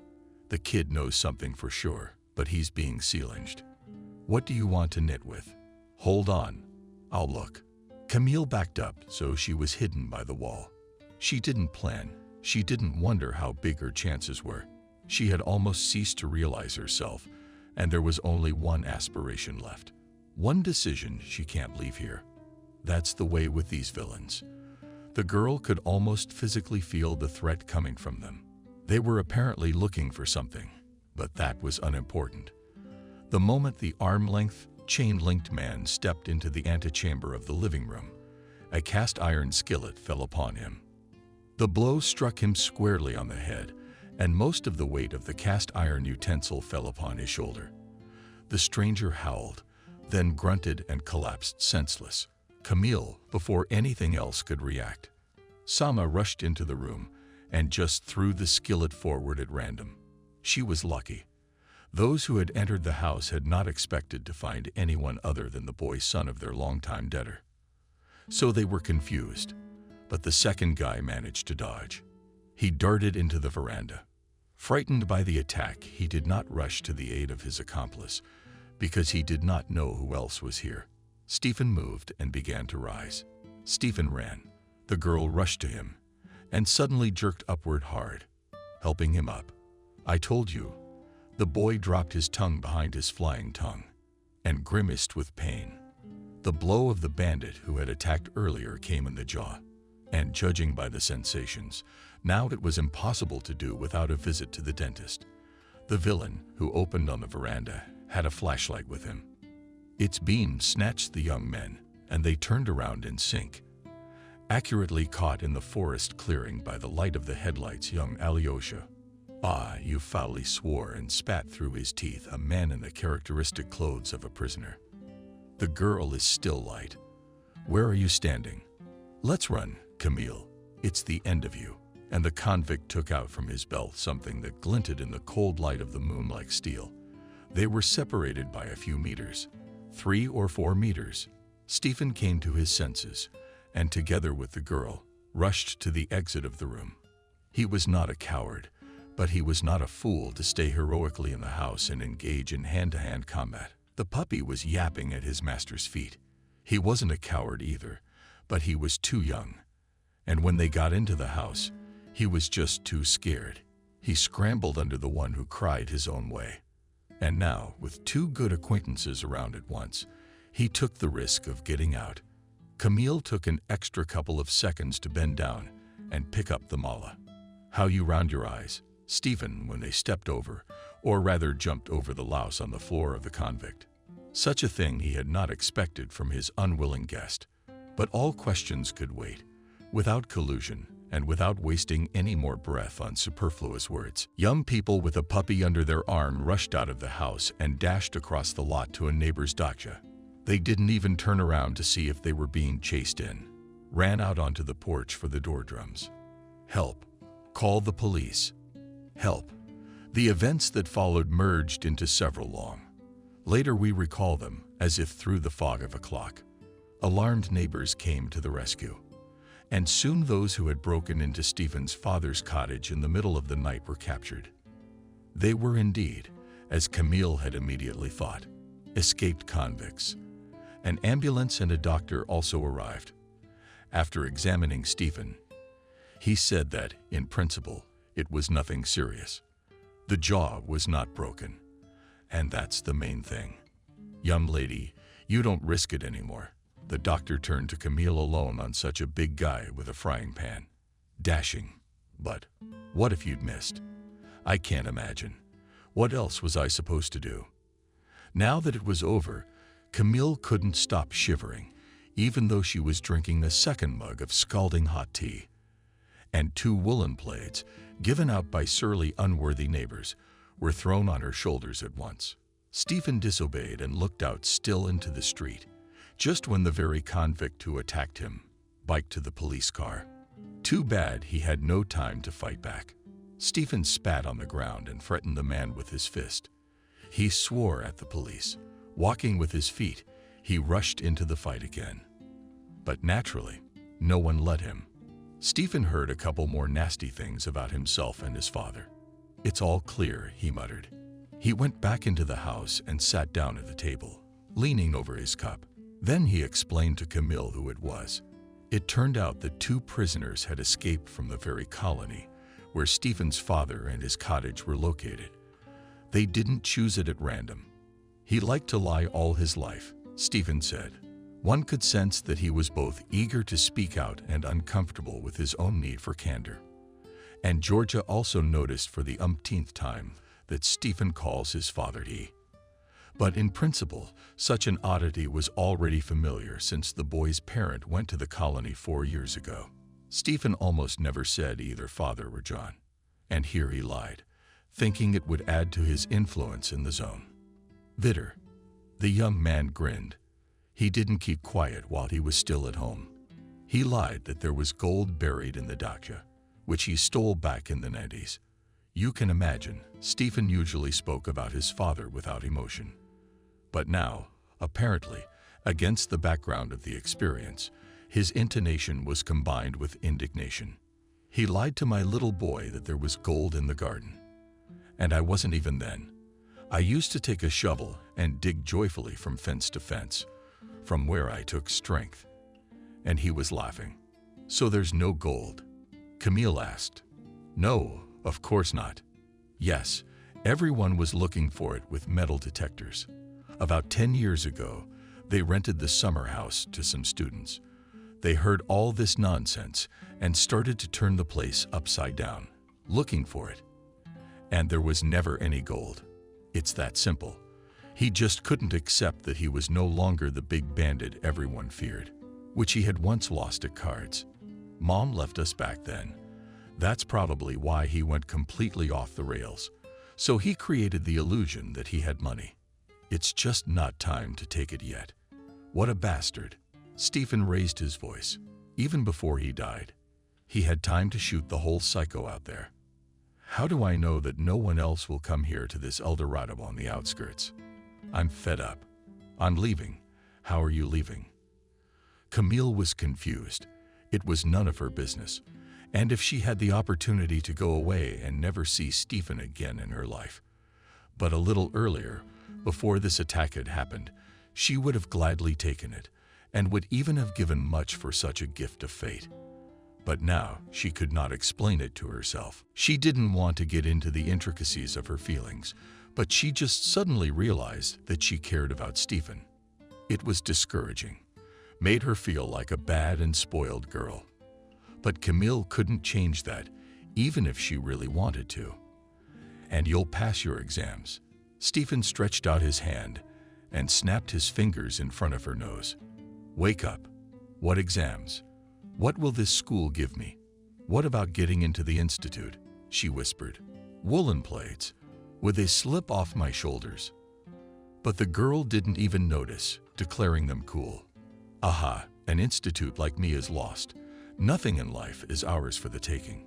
Stephen averted his eyes. No, you're not missing. You don't have to be.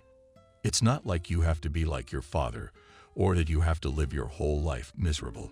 You can be anything you want to be. Now Camille's voice sounded firm and determined, as if she had to speak to a large audience, such as her own class, and she had something very important to tell them. What do you know about me? Stephen said this in his usual mockingly arrogant tone, but in his eyes he read a different kind of loneliness and lostness, as if he were suddenly alone in the world. Camille knew, in fact, that he was. She could have sworn that this guy didn't have any really close friends, the kind you trust like yourself, the kind who wouldn't let you go to waste. And then a thought struck like lightning. She does. A grandmother is different. A family member. She replaced mom and dad. But it's still different, and she has no friends of her own. Are you right? She answered. And I know the rumors, and what you said yourself. And that's not much. It doesn't have to be more than that. Stephen rose abruptly from the table. Shall we? Can I call you a cab home? And what else? Robert, neighbor and owner of the cottage, intervened in the conversation. He wasn't eavesdropping on the conversation. It's just that he had his own business with Sprouts and in the next room, and he happened to overhear a lot of things. Robert had known Stephen for 3 years, that is, exactly since he had bought the plot. At first he had thought Stephen was a guy, and a felon without 5 minutes. That was how the distant relative of the young man, who had become his guardian, had put it. But then Robert changed his mind. If only because no one in the cottage community and the surrounding villages could not recall any bad deeds in which Stephen was involved. if only because this kid had been seen doing good deeds here and there. He'd helped fix up one grandmother's cattle shed. In the village, he helped to find lost cats of some townspeople who came to the country house for summer vacations. He participated in clearing the pond of all kinds of garbage, and even once tamed a local gang of hooligans when they started molesting the girls' daughters of the owners of the lost cat. All in all, Stephen, in Robert's opinion, was a great guy. He didn't really understand what Camille had to do with him, and decided that she must be his girlfriend. Romantic interest, so to speak. Let's have a show. These seats are enough bedding. I'll give you all kinds of stuff. 2 seats. Now we'll arrange the youth. We'll have tea in the morning. Robert waved his hand. And then I'll give you both a ride to the station. It's a deal. Camille and Stephen nodded in agreement.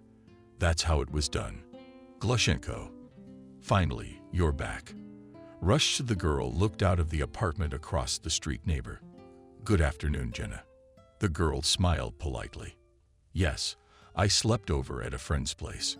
She had already prepared a lie about the fact that this friend had a small child, and she had to go to the night shift. And her husband, too.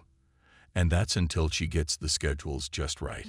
Looking for friends who will sit with the baby.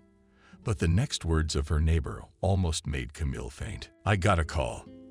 I know your grandmother well. Jenna spoke quickly. The hospital called. They couldn't reach you. Oh, what a grief. She was in good health, wasn't she? What? What's wrong with Grandma? Camille was leaning against the wall in the driveway. I got the call. So the neighbor was in no hurry to get to the point. Anyway, Emily took a sudden turn for the worse during the night. The doctors were frantic. Oh, what a grief. You're all alone. The neighbor, the grandmother, stretched out. Grandma, she's dead. Camille's hand went to her neck. How hard is it to breathe? It felt like the sky was going to collapse on my head. Isn't it ridiculous just like that? Was she far away from her grandmother in her last hour? No. Why would you think that? Ooh, spit it out. The neighbor waved her hands. Don't you listen to me at all. What am I telling you? You're a fool. I said you're the only one left since Grandma went to the hospital. It must be hard for you to be alone. Anyway, by morning, she was feeling better. And I got another call. To say they'd never seen a patient recover so quickly. They said she'd be home in a week. Oh, why are you so pale? It's not even alive, Jenna. The girl shook her head and turned away and began to jingle her keys, opening the door of her apartment. You can't talk at all. The whole neighborhood doesn't like you for it. And she went into her apartment and slammed the door rudely, without even saying goodbye to her neighbor. Jenna stood there with her mouth open. Camille had never allowed herself anything like that before. However, said the neighbor. And then, remembering that she had put in the queen chicken for soup, yes, put the fire on high. Ouch, poked and ran away to her room. Grandma was indeed soon discharged home, and the life of the small Camille family quickly returned to the usual course. But then it became clear that something was changing. Camille often thought of Stephen. They hadn't seen each other since they had parted at the station. The boy said he'd take the next train. In the meantime, he wanted to walk a little longer and think about everything. Sometimes, walking down the street, caught herself looking for him with her eyes. Why? She couldn't explain it clearly to herself. But she remembered what he had said at the station. Before the train started, he'd said he was very sorry for her and apologized for the idiotic bet. I thought I'd feel better if I got you. It only made it worse. He didn't explain anything else, just disappeared. Camille once thought maybe she could find him herself, just go to his house. Maybe he hadn't moved out of his family's apartment yet, but every time he pulled himself away from such pointless stupidity. Then, as the train pulled away from Camille, Stephen gave her a look, then tugged the puppy's leash lightly. Went for a walk. He really had a lot to think about. Time after time he replayed the events of the previous evening, but not until the strangers broke into the house. When Georgia was still to come, Stephen could not find a place for himself. With his mind, he knew that he could triumph and get literally anything he wanted from her, except that his own recent impudence somehow began to seem like an unworthy dirty deed. And imagining what would happen when the girl crossed the threshold of the cottage, Stephen somehow could not in his own fantasies commit anything obscene. The most he imagined was a kiss, and this indecision, some silly modesty, only irritated him more. Then he belatedly also thought about the fact that, as promised then in the library, can tomorrow theoretically treat kebabs. Pork and marinade were standing in the fridge, but nothing. Now for evening tea, there's no such thing. It turned out quite invited the girl of his dreams cannot accept. The dog pulled sharply on the leash, thereby pulling Stephen out of his thoughts. "Ah, no," said the boy. "There's some geese grazing out there. Let's not go hunting them. Let's go in the grass over there. You little dog. It'll be like a jungle for you. Let's play." But even fun with Stephen's pet couldn't stop the thoughts from flowing. Only now they took a different direction. He suddenly remembered how many times his father had grabbed him by the scruff of the neck and, giving not fresh breath, said that they were of the same breed and that Stephen's destiny was to be a thief, a bandit, and that at 6, at 8, at 10 he had hated his father like that, fought him off, shouted that he would never do such abominations as he did, and his father would get furious and threaten to teach his son reason. And then, growing up, Stephen began to realize that many people were not ready to listen to him about what he was like on his own. It turned out that many people perceived him as the son of the very thief John from some house. Stephen faced the fact that children were forbidden to play with him. He was looked down upon in the local stores, as if he was 12 years old and all he could think about was stealing. Distrust, contempt. Stephen responded to all of this with muffled resentment. And then other feelings came in. Stephen became hostile to the world. He did not want to be like his father, but he also realized that he was too often seen as a creature in John's shadow, as an extension of him. Stephen grew up a disobedient child. He realized early on that he didn't need to ask about his mother. It was enough for him to have one frank conversation with his father, who told him that she had left him for a new family, where the husband was all right and rich, and where other normal children had already been born. That was enough for Stephen to realize that his mother was gone, as if he was a half-orphan with a living parent. And then it happened that Stephen found an understanding with a group of guys who were considered the main bullies in the neighborhood. Somehow they got together, and it beckoned to him that these guys didn't suspect him of evil. They didn't bully him. Yes, they were not the ideal of virtue, real hooligans, but society with them beckoned. So he couldn't resist. Stephen, however, kept a little apart and did not participate in many of their scandalous antics.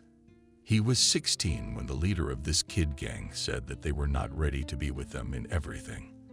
They don't need a man for one thing. Stephen stepped aside. Except the rumors about what a scumbag he was didn't go anywhere. They grew like mountain grass, and now he couldn't, and he didn't want to fight them. In fact, he decided it was probably better that they'd be more afraid of him, less likely to hurt him. And for a while it seemed normal to exist like that. But now Stephen wasn't so sure anymore. He was sickened to think that he had no other way but to follow the stereotypes around him. It was to the point of impossibility. Strangely enough, it was since he had started to get closer to Nina that he had been having these thoughts much more often. And after the events of that night, Stephen suddenly realized clearly he really could make his life anything he wanted it to be. It is only necessary to decide and quickly and definitively change everything. Despite the fact that final exams were approaching and free time had shrunk to the value of 0, Camille found a way to get a part-time job on Sundays. It was a lowly occupation handing out handbills to passers-by on the street, and it paid very little. But it was the very first money earned in the life of a young girl. After calculating the income for 2 weekends, Camille made a difficult decision. How scary was it? But it was too late to back out. It seemed to her that she was on her way to fulfillment. She was drawn by some unknown force that was impossible to resist. The first thing Camille did was to go to the pastry shop and choose a cake, a very small one, half a kilo. But as the saleswoman assured her, it was homemade and delicious. It was a honey cake with a black currant layer. And then she walked into the mall to a familiar clothing store. Camille stopped with a frantic drinking heart at the racks, above which appealing plastic letters folded into discount words. "Can I help you with something?" Camille flinched as the girl counselor approached her. It was the slightly familiar Evelyn. For the first time in her life, Georgia felt so keenly that she looked wonderful. In an old-fashioned dress below the knee, she looked like a scarecrow to herself. "And I'd like to try this on," she said, and pulled the shoulders of the dress. It was a smoke, someone's gray knee-high dress made of knit fabric with a couple of pockets. In front of it, Camille picked it out because it cost $49, and she had exactly $20 left after buying the cake. The consultant looked then at the dress, which was on unusual clientele, then at the dress, then at the shoulders. "You'll excuse me, but may I offer some advice?" She smiled timidly. "We have these leftovers from the last collection." And here, stepping back a step, she pointed to 4 mannequins who showed brightly colored sundresses made of cotton with flowers. "Accepted new collection. We just haven't had time to put these models on sale yet. If you want, I'll bring your size now." The counselor was very friendly. "One moment, please." Camille had no time to say not to worry, but the consultant disappeared and then reappeared. She was carrying 4 sundresses in different colors and in 2 sizes each. And right now, Camille simply did not have the strength to refuse. As soon as these marvelous outfits were in her hands, it was as if a witch's spell had fallen on the girl. As a result, she came out of the examples, clutching a sundress with large flowers of 4 shades to her chest. "A lovely choice that suits you very well," continued to Count Evelyn, who immediately escorted just glowing with happiness customer to the oblique, and the Ran-S escorted her partner into the depths of the hall to correct the clothes that had been unfolded all that day. Sam took it upon herself to count her out. "Thank you for helping me choose." Camille smiled. Her cheeks burned feverishly with a blush. "Thank you, Evelyn. Always happy to help update the look," she smiled back. What Camille didn't know was that Evelyn had already looked at her closely before approaching her and realized, because the girl had counted the bills several times, that the budget for the cover was quite tiny. Camille was not aware of the fact that the sundress she had chosen actually cost $250 with all the discounts. "So you owe exactly $50, the consultant said with a nonchalant look. Camille was already holding out the money, but her eyes fell on the cash register display. It showed the real price. Evelyn had hoped the girl wouldn't notice it, but Camille hesitated and looked uncomprehendingly. "It's the old price. The system knocked it down." She found it quickly. "Evelyn, that'll be $50. And seeing that the girl was slow, Evelyn herself collected the bill from her hands and also motioned to her across the counter, rustling a bag of clothes. "Take it, please, and thank you for the purchase." They exchanged a glance, and it was so quick, piercingly clear. Camille was bringing the package to herself, as if not believing in its material, tangible reality. "Thank you." And she walked out of the store. Before the girl who had performed the cashier's duties in the store that day returned to her seat, Evelyn had time to take out of her pocket the wallet that she simply did not risk ever leaving in the staff locker room of the mall, and put the missing $200 for the sold sundress into the cash register. If at those moments there was anyone who would ask her about the reason for such an act, she would not be able to clearly answer what moved her, but certainly not ordinary pity. She simply decided that it was the right thing to do. That it was the right thing to do. The thing was, it wasn't the first time Evelyn had seen Camille in this store or in town. They lived on the same street, and even their houses were close together, window to window. Evelyn was not a gossip, but if you didn't live as a recluse, you'd learn about a lot of your neighbors, and especially about the ones people said were strange. That's how you get to know them from afar, from the words of strangers. Evelyn was acquainted with Emily's grandmother and her granddaughter. Evelyn herself had been raised in a single-parent household by her grandparents. True, not because of orphanhood. Just parents were constantly on business trips or on hiking trips. In general, they lived their own separate from the native child, a rich life. But Evelyn's grandparents were quite modern people, and so for her Camille's upbringing seemed wild. But there was nothing to be done. Evelyn had been married for a long time. It was the 10th year of their marriage. It was a happy union. And in principle, her husband's income would have allowed her to be a housewife. But when son Kevin went to the 1st grade, Evelyn decided that she had enough of her recluse and got a job at this mall, especially since she'd always wanted a job that had something to do with clothes. Perhaps, Evelyn sometimes thought, it was something passed down from her grandmother, who had worked for almost 40 years. It was here in the clothing store that Evelyn had gotten the chance to get to know her grandmother and the flu, and on visits from an old lady and a teenage girl, who then turned into a young and beautiful girl. The whole store, as they call it, was painful to watch, because Emily, in her peculiar manner, now and then yanked her granddaughter. "Don't touch the tear. No, you will not wear that kind of work, and it's not made for you. Put it back. I don't spend the money, I decide what you wear." These were the phrases that accompanied their trips to the store for down jackets, seasonal, and other outerwear. The unhappy child was echoed by another salesgirl. And what will grow out of her with such a grandmother? Evelyn shook her head. She didn't know what to say. She felt guilty for some reason. They were strangers. It turned out that it was impossible to watch indifferently all these years as the grandmother grows her granddaughter, keeping her as from diapers in a cocoon of strange, frightening, giving a slight madness, care. Was this what Evelyn had done with the Sundras? She suddenly realized that something special seemed to have happened in Camille's life, something immeasurably important that had motivated her to finally break the cocoon. Her grandmother said to Camille, "Let's have some tea."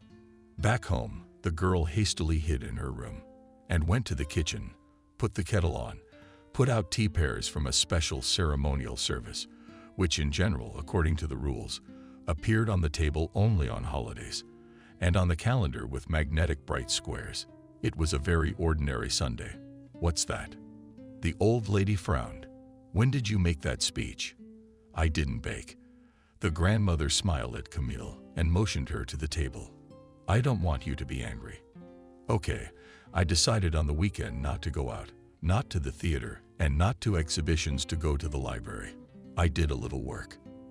And Camille told her mentor what she'd been doing. "I just decided that soon I will finish school, and I need to get some experience, how to work." Emily sat down at the table, very distrustfully looked at the piece of cake, which her granddaughter put on her plate. "Grandma, it's natural, and it's fresh, it's true. But it is not always possible only to bake cakes. Sometimes you can. And how much did you make?" 100, answered Camille. "How much does a cake cost?" 50. "Where's the rest of the money?" "I'm Camille. I'm starving. My high school asked me to take a photo for the prom. I just said the first thing that popped into my head. And when Granny looked up, aroused blue eyes squinting intently, Camille had no doubt in those moments.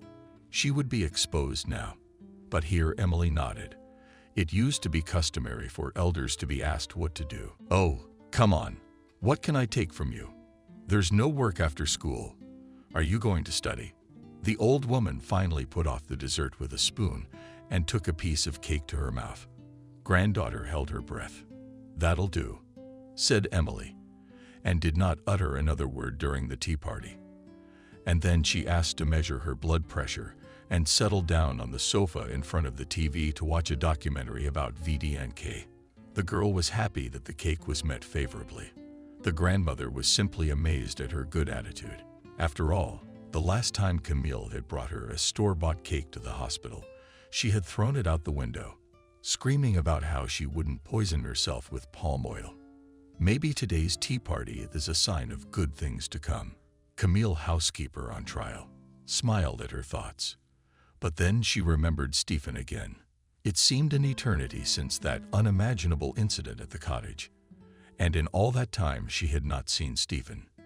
It was as if he had disappeared from her life altogether, vanished into thin air. The only thing that was certain was that he had dropped out of school after all. It was so little surprise to anyone, though. And the vice principal, not hesitating in expressions, prophesied to this bully the most terrible end, like his father. Camille did not agree with her and almost spoke out loud, but restrained herself, for it did not change anything. Who would believe her that Stephen was not really as horrible a person as everyone thought he was? Camille successfully passed her final exams, and finally, the big day of graduation arrived. Grandmother knew in advance that he would wear his granddaughter a dark blue velvet dress, which she once wore to the school graduation. Mom Camille this dress under the black silk sand, now hung on her shoulders, on the door of the platinum closet. But yesterday's schoolgirl, getting ready for her main holiday now in front of the mirror, admiring herself in a very different outfit, that sundress with marvelous lush pink flowers. For the first time, Camille had not put her hair in a braid. Instead, she had twisted it into curls from the evening before. Logic, of course, was not at home, but she used an old folk trick, and the curls turned out with the help of ordinary socks. "Granddaughter, what took you so long? Are you late?" Camille flinched when she heard her grandmother, but the smile remained on her face, and she felt more confident than ever. And with another glance at herself in the mirror, she walked resolutely toward the door. Emily jerked back, and if she hadn't taken her heart pills this morning, she might have had a second heart attack. Because granddaughter, how did she look? Like she's not even her own. That's her Georgian. "Grandma, I love you very much." The girl intercepted the old woman's hands, gently squeezed her cold fingers, wrinkles, and hands. "But I won't go to my mom in that dress. I've bought myself a paycheck. I just can't live like this anymore. Grandma, it's not right." And so they stood opposite each other, the old generation and the young, the closest people to each other, who sometimes could almost read each other's thoughts, and at the same time very different people who belonged to different worlds. But here Emily, as noted lips and chin trembled, eyes darkened, hands withdrew and sighed deeply full chest. Exhaled through her teeth, Camille hid her hands behind her back, lowered her eyes. "I won't be long, Grandma. I'll just get my diploma, take a picture with the guys in the park, and go home, Grandma." She took a timid step towards the door. "I'll go." "Okay, go," Emily said unexpectedly calmly. "And don't be in a hurry. It's such a young thing. Stop." She stopped when the girl opened the door to the landing. Emily opened the soap box. It was an old ceramic box with roses on the lid. The soap that had been stored in it almost 100 years ago was also scented with roses. Now it was used to store cash, with which people used to go to the store to buy groceries, pay for light, and so on. Determinedly, the old lady emptied the box of its contents. There were about 3,000. She handed it to her granddaughter. "As I recall, we didn't have a prom date, so tell whoever you need to tell. It's not out of favor that they're there to feed and water you. Granny, go already." The old lady interrupted her and waved her hands as if she had chased away a butterfly that had accidentally flown into the house. "Or we'll be late." Camille left. Emily returned to the hall and sank into her favorite chair, arms settled on the windowsills. She closed her eyes. Quietly the clock flowed from beneath the closed ones. Tears rolled down the old woman's eyelids. But it was a light sadness. It was just a sudden realization that everything had grown up. Her granddaughter, though she tried to keep her from stupidity and temptations of vices of this world. I guess people are right. It's impossible to hide it from young people. Well, it remains, then, to hope only that it will not do any harm at all, that at least a little John in her head was able to put. And then Emily dozed off. Classmates saw Camille in the update, but the main thing in unusual such a form did not immediately recognize who was in front of them. For a while the cheerfulness died down and all eyes were fixed on the one who had come. Some of the guys whistled, and many girls looked at her with envy. It turned out that this girl had a gorgeous figure, and her hair was usually hidden in tight braids. Now she had lush silk curls. Camille, Anatoly Vladimirovich, the headmaster, approached the girl. "Are you gorgeous?" He simply spread his hands. I wouldn't be lying if I said that I had never seen a more beautiful graduate in my memory. Much later, looking back on that day, Camille understood that its bright events merged in the end into one long action, like multicolored glasses in a kaleidoscope are folded into one pattern. But this was true of the day until the moment when, after a walk in the park, a familiar voice suddenly called out to her. The sun was already slanting toward sunset. Its fiery golden rays penetrated the green of the trees and still blinded. So Camille squinted, and the silhouette of the guy standing nearby turned out to be quite blurred. "Stephen disbelieving," she said. The rest of the graduates didn't even notice her slipping away. Their first impressions had time to dissipate, and they were more interested in each other's company, leaving the oddly familiar to their high school roommate. As in years past to herself, Stephen stood at the entrance to the park, again in ripped jeans. But the jacket was a new brownish red and true to size. "Congratulations," he said and smiled. "Did you drop out of school after all?" the girl said reproachfully, although when she almost ran towards him, she wanted to say something else. "Busy. I had an apartment to sell and a summer house." He glanced from top to bottom and smirked back. "You're pretty, aren't you? Well, I'll leave you to it." He nodded at the group of school children in the distance. "I don't mind," Camille replied. "I guess I don't fit in after all." "You don't have to," said Stephen. "You'll find people you feel comfortable with." It was a strange word, and a phrase for him in general. Camille squinted. "So you've decided to leave after all?" "I have to find my place somewhere." "Okay." He clearly wanted to say something else, but he faltered and retreated a step. "Good luck, Camille. I didn't get a chance to say what I wanted to say." What do they need to talk about? That he's not completely alone. That she has to understand, just has to find out how to help him and... But all these thoughts were born in her mind. She couldn't put it all out coherently right now. She could only stare at him. How she needed him to take the tiniest step towards the tiniest drop himself. But he sent her a mesmerizing stare instead. His face contorted stiffly. And he, turning around, simply rushed to run to the bus stop.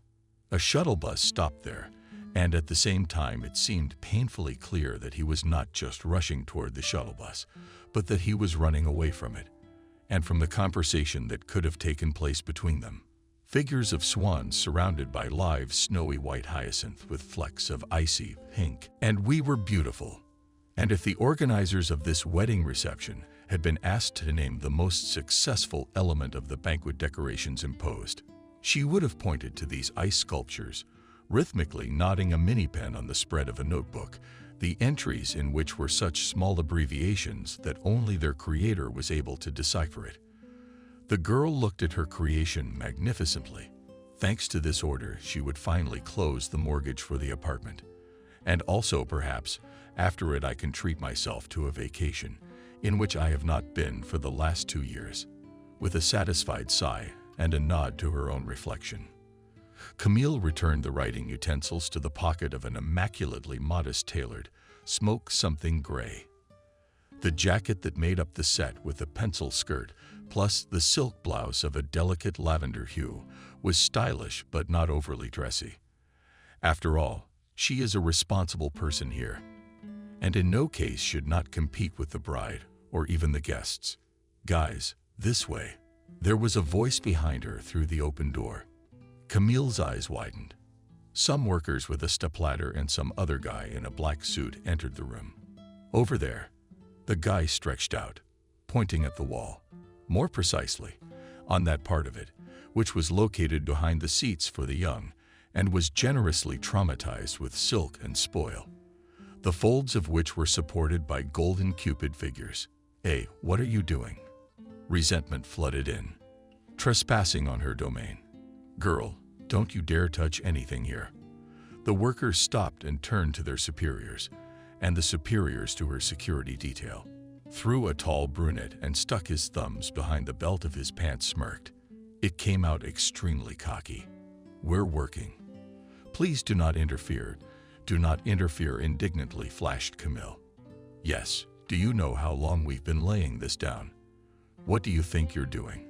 Why didn't I do anything?" And then she was silent, because the young man's face seemed familiar. Stephen. Apparently, the mutual recognition came to them synchronously. "Camille," he said, "what are you doing here? A wedding?" She answered simply and, in general, quite matter-of-factly. "What are you doing here?" "I'm working too," he said. "So what are we doing?" asked one of the workers. "Yes, wait, you." Stephen brushed it off and focused his attention back on the young woman in front of him. He had remembered her all these years, while he had been busy putting his life back together in a shard. And she remembered him too often, more often than he would have liked to remember a guy he knew from high school, not even a classmate. A close encounter that had taken place under less than romantic circumstances, but that had been in the past. And now they exchanged a few more phrases, and it turned out that Stephen was the head of security of David's fiance's father, a complicated man, a businessman, and even an oligarch. Stephen had spent almost all these years in other parts of the world, and then to work in a solid reputation in the security industry, decided to return to the city, which still considered the most native place. And this is where he eventually found his best job. "I never would have guessed," Camille said frankly, when Stephen told her what he was doing. "Well, of course, with my pedigree and track record," he replied. And it was not clear whether he was really offended or whether he was being kindly ironic about himself. "I'm sorry, I didn't mean it." Camille immediately fell into confusion. "It's okay, it's so familiar. It's like all those years of separation never happened." Stephen smirked. "And you, then, are the creator of all this?" He circled the space with his hand. "It's pretty, but of course, terribly girly, if you know what I mean." "Not at all." Camille had always been very sensitive to criticism of her creations. She could only speak calmly about anything and everything directly to her clients. But the rest of us would be better off holding our tongues. Camille herself often regretted her temper, but found a reason for it. Apparently, it was inherited from her grandmother's temper. And the decoration is created taking into account the tastes and wishes of the bride and groom. "Our agency is oriented on the current world trends in the field of wedding fashion," said the girl. "Wait a minute," you bowed your head. "What, you're married and you're doing things with your husband? Do you think that's the only way to do it?" Did Camille frown again? "No, it just occurred to me." He scratched the back of his head in a familiar gesture. "I'm not married." "That's wonderful." "What do you mean?" "Never mind." "So you started an agency with someone else, and you do weddings?" "Mostly them. But we also do wedding anniversaries, engagements. Do you do divorces?" "No." Camille was in such a weird state of mind talking to Stephen that she missed the ringing of her cell phone. The girl carried 2 miniature smartphones with her. The second one contained only personal contacts, and before such a neglectful part to her professional duties was not peculiar to her. Who would ever think of celebrating a divorce? "I don't know," he shrugged. "I went to the sea for 2 weeks to celebrate. I just lay on the sand and matured to move on with my life. I asked about you and thought that if you like weddings so much, you should probably be married already. Maybe even more than once." "Why is that?" To the first impressions of the meeting delighted surprise and even excitement. Heart palpitations begin to be joined by the familiar irritation of mere déjà vu. So it's weddings. How many different ones can be played, given the opportunity and imagination? Stephen spoke in a completely serious tone, but his eyes were laughing. "I'm not married and haven't been yet," Camille replied, and nervously fixed her already perfect hair. The girl now wore a bob haircut. "So what do you need to do here?" From the cameras lost the image of the hall. "Apparently, you didn't cover it up with your fancy stuff. So put the camera somewhere else. This is a perfect angle." "That's not my problem. The design's already been thought out and you can't change it." Who cares where the bows are? This is about safety. What, you're afraid of the bride being stolen? Don't worry. It's not in the script. I don't know anything. Stephen was suddenly dangerously close, literally hovering over her. With all his weight, Camille thought, inappropriately enough, that he had grown noticeably bigger or shoulders heavier. It's been 10 years, Stephen said. You haven't changed at all. Very much. The girl felt awkward, and for some reason she was sure that it was treacherous, and the blush was clearly visible, despite the tone, except Anna and powder. So what to do? One of the workers, who had a lot to do, couldn't stand it. It's scheduled for this day. Camille and Stephen backed away, just bounced off each other, as if to scare them off. The flock of birds scattered, and soon, with Camille's instruction, the textile decor was moved so as not to block the CCTV cameras. Now it's all ready smugly, said the girl, and Stephen visibly perked up. Then we can talk. Camille wanted to say that she was terribly busy, but that would be untrue. And besides, she herself wanted to talk to the man who made her heart beat. So strange. Often all these years it was still hours before the wedding reception at the bride's father's mansion, and Stephen and she had agreed to sit on the back porch of the house for a little while. It was the quietest place now. They sat down directly on the steps, the English-style garden in front of them disheveled as if wild, but in fact artificially grown. Camille talked about how, after studying 2 years at university to become a philologist, she had realized that it was absolutely none of her business. And it was. Decided to take a big risk just to make a living for a while, as it turns out, and in parallel to look for herself. In the end, it turned out that she liked to create holidays, and 5 years ago, she and Evelyn created a small agency, which by now has become one of the leading agencies in the city. Evelyn. Stephen was surprised. The one whose husband's an electrician, and they have a son, Kevin. I remember her. She always treated me differently, he added, and he averted his eyes differently than the others. I know, Camille nodded. She and I were talking about you the other day, and she told me all about how you weren't a monster at all. And when you reminded me, you thought I was a monster. He squinted as if with a grudge and invited me to the cottage.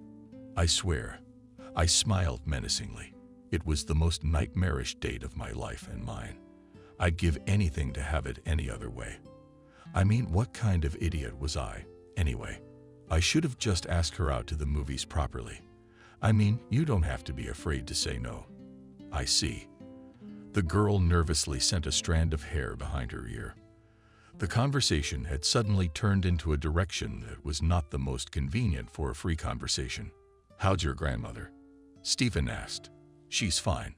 I'm amazed at her age, and she's still chipper. Her health, of course, sometimes fails her, but she's strong enough for 10 people. You know, it's only recently that I've been able to understand her. I thought when I was just out of high school that I was out of the nightmare. And then I realized that she just loved me so much and thought it was to protect me. I spoke to the doctor. Grandma is seeing a psychologist, Camille explained. She agreed to see him to find out why she was having bad dreams. And then somehow he got her talking. And it's made our life together easier. Anyway, the psychologist doesn't want to scare her, but he said it's kind of an obsession. She was lucky she stopped in time. You know, I feel so guilty sometimes for leaving my grandmother alone for so long. But I got her a nurse, a very decent woman. She takes good care of her. Now Grandma doesn't need anything. The girl saw the skirt on her knees. She looked carefully at Stephen, catching his gaze. How long have you been divorced? Last year. I told you. We didn't see eye to eye. I guess I'm just not a good person. For some reason, I thought you'd changed since then, and not for the worse. So I don't think you're a bad Stephen. And your mother? She was careful. Do you know what's wrong with her? I mean, you didn't think of me finding her, Stephen replied. And it seemed that he was ready to answer frankly to this question, but only wanted to get off as soon as possible. We talked calmly, peacefully, and she apologized and told me not to show up again. She really has a whole other life. I don't belong there, but I forgave her. That's it. Camille fell silent. They just sat side by side and watched the wind move the tall, lush grasses and the flowers among them. I had completely forgotten. The Magister exclaimed menacingly. He is a solid age for a dog of a dozen, but he is fine. Stephen smirked. He actually lives here with me. He's in the enclosure now. Do you want to say hello? He stood up and gave his hand to the girl. I do. She stood up, accepting his outstretched palm. Do you want to bed? Stephen rounded his eyes. This was something he hadn't expected at all. Terms. The master will recognize me at once, and then you'll give me a personal tour of the place. Tell me, what does the security service do? I only know from the movies. You walk around and talk to someone on the radio all the time. Yes, Stephen almost answered. And if you lose, then you can take a chance and ask me out. The young man grinned. It was a very tempting offer. And whatever the outcome of the bet, he somehow had no doubt that the date would happen, and it would be very easy to turn it into an excursion. Stephen also thought about the fact that he might just have to become a really good guy now. It was necessary to become a good husband for Camille.